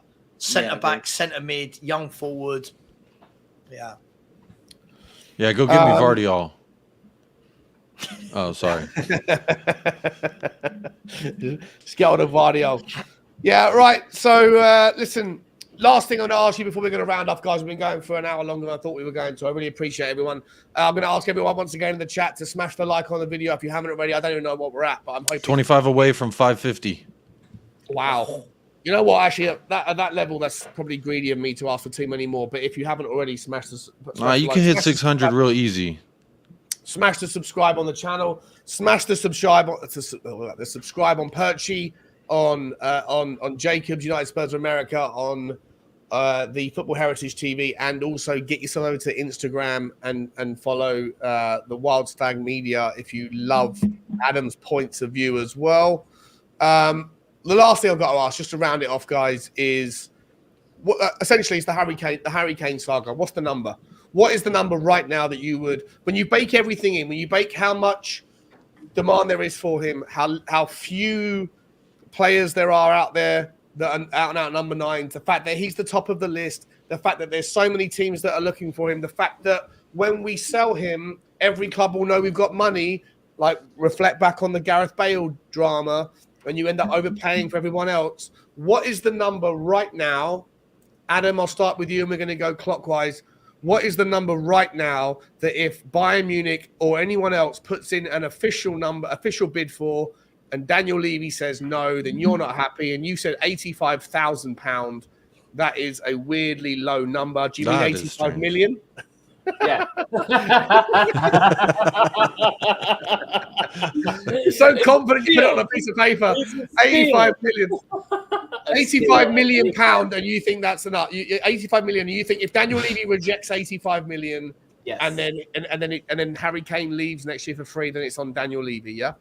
Yeah, look, it's 60 is way too low. 65, way too low. The way you've got to look at it is, yes, I understand that you can't compare apples and oranges, but at the same time, Mason Mount going for the price that he went, Harry Kane is twice the player that he is. And the difference, he's twice the player. The difference with Harry Kane, though, is that he's only got 1 year left on his contract, right? And this is the thing. You can't be asking for, like, Harry Kane, if he had 4 years left on his contract, it's 120 million minimum, right? If he's got 4 years left of his contract, 120 million. I would say you could even push the boat out and go for 150 million on Harry Kane if he had, even though he's approaching 30, you could get 150 million for Harry Kane if he had 4 years left on his contract. But he doesn't. He's got 1, and we need to make something back. 60 is too low, 65 too low. I'm saying 80, 85, and I'd push for the 85. All right, so just to clarify what I'm asking for everyone in the chat as well, and I'm going to take some screenshots so I can hold you all accountable later on. Here's the rules, right? The rules on this thing are, if the number comes in, an official bid of X amount, and we're dealing in millions, not euros, so... Definitely not thousands. Sorry, we're dealing in millions, not thousands. Millions. Pounds, Yeah. Pounds, not euros, okay? Adam's giving away for less than I had to put a deposit down on my house. But Yeah, he's giving away for 3 days of Tangy and Dombele on the road.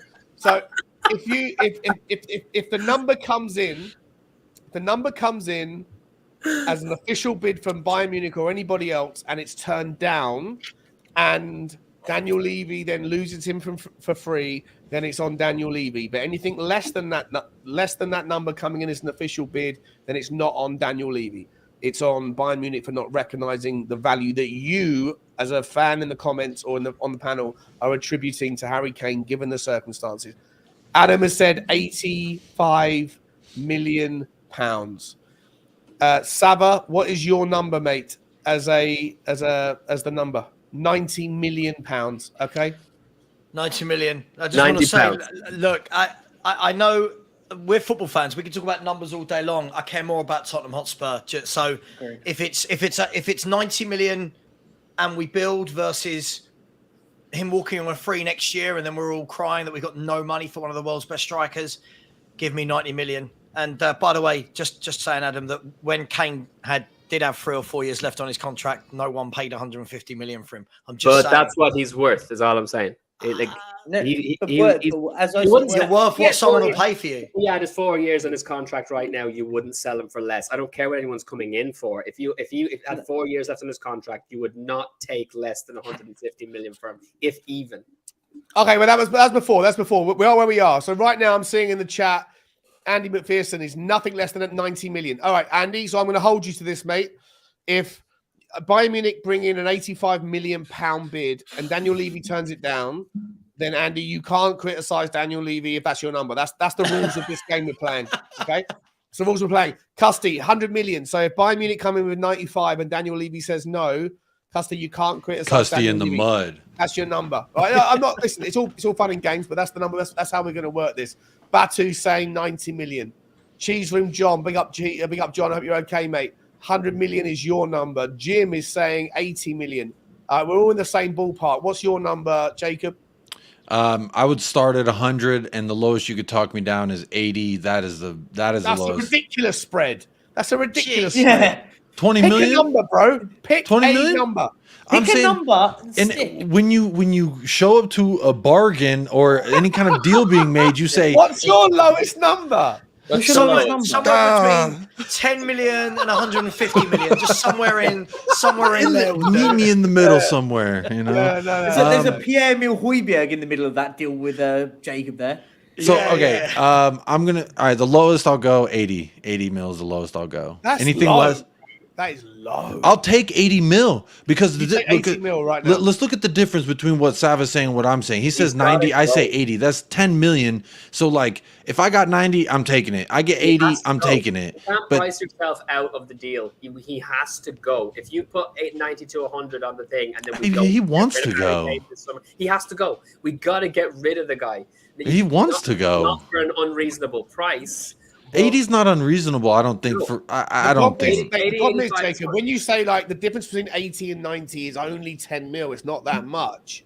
It's the same reason why I felt, and not to get off the topic, but why when people were saying, oh, you know, if you're going to raise the ticket prices on members a few pound here and there, and all it really raises is 4 or 5 million quid, then you might as well not do it because it's a slap in the face to members, right? The argument on that is 5 million quid when you're dealing with that specific area.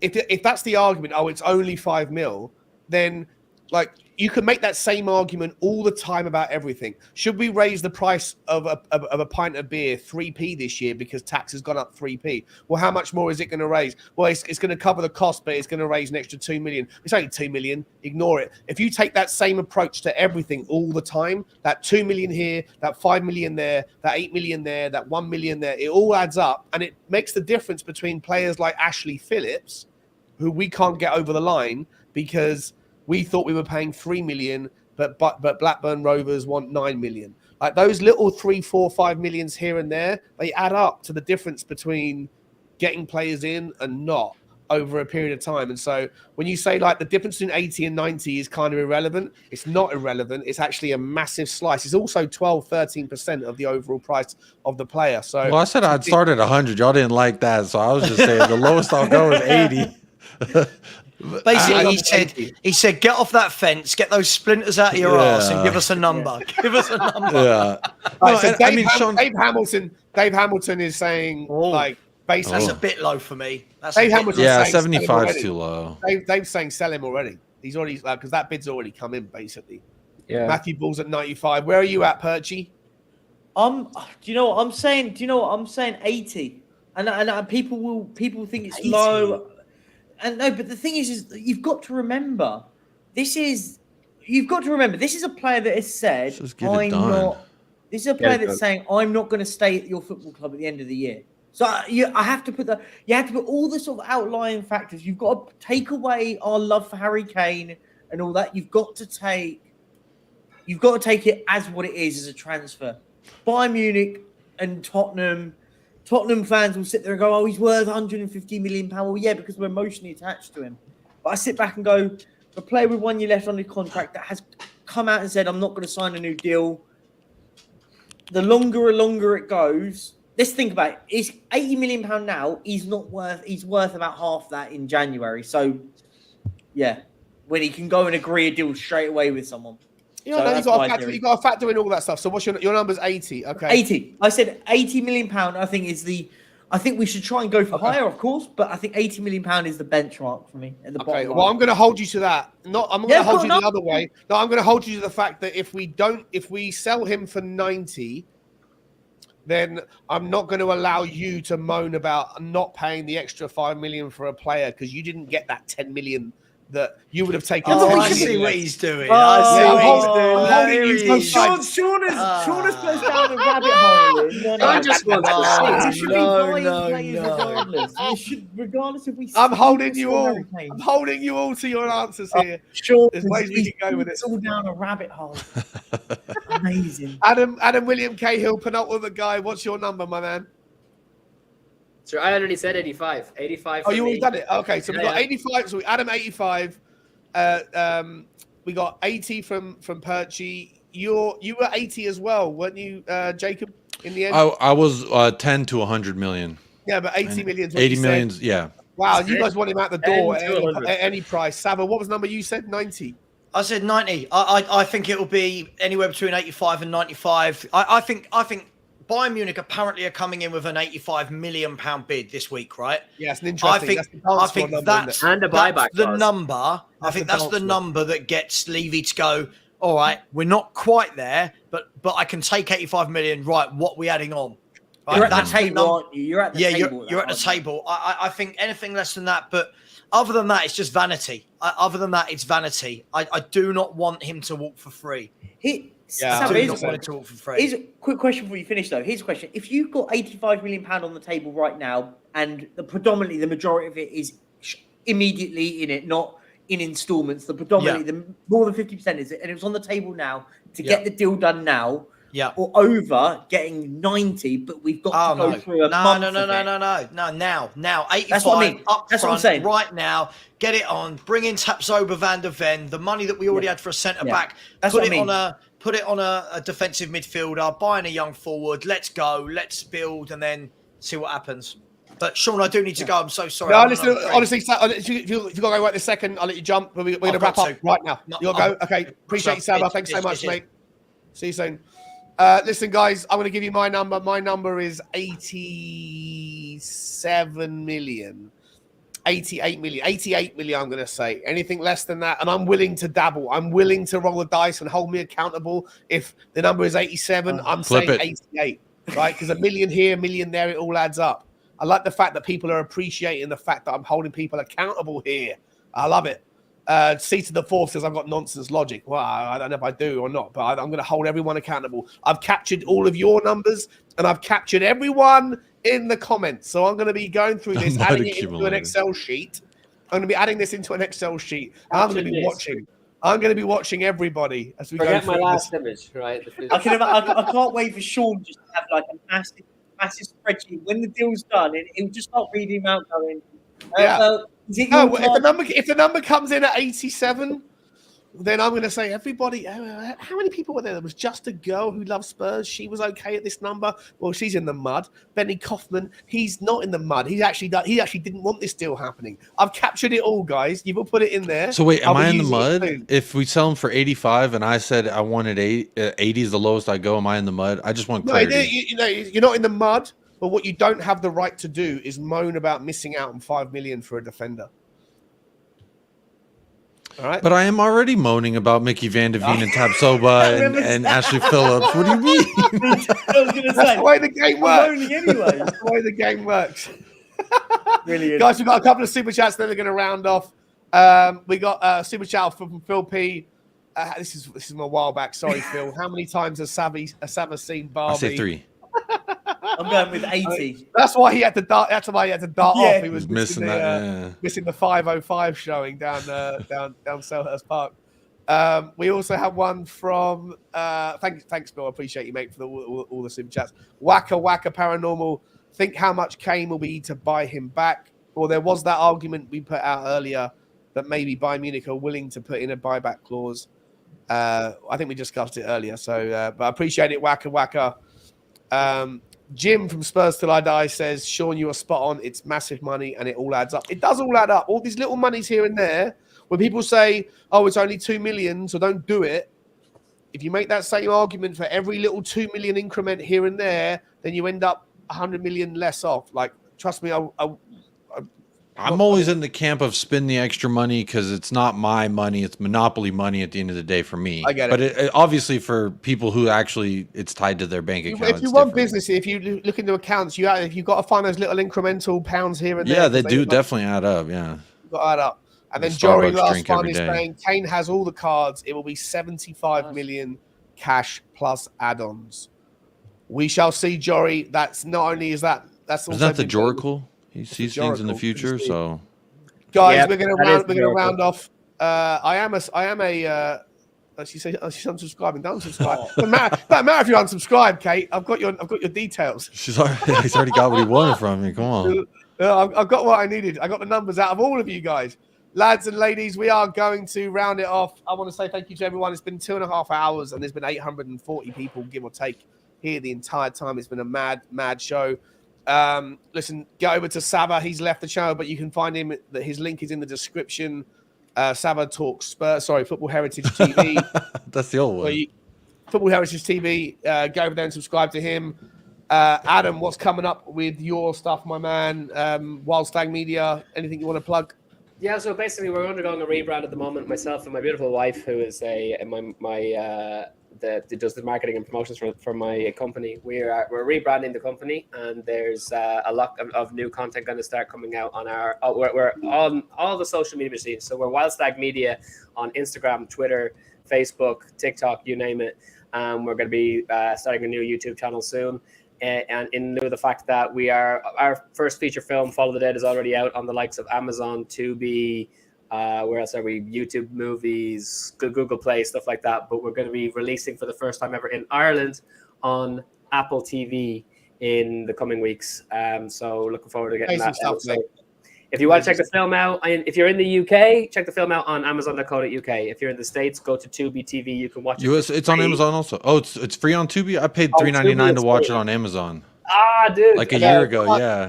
Let's be honest. We're trying to get Adam. We're trying to make Adam some money. So if you've got a few quid or a few dollars or a few euros, then make the guy some money. He's a legend. He always comes on the show.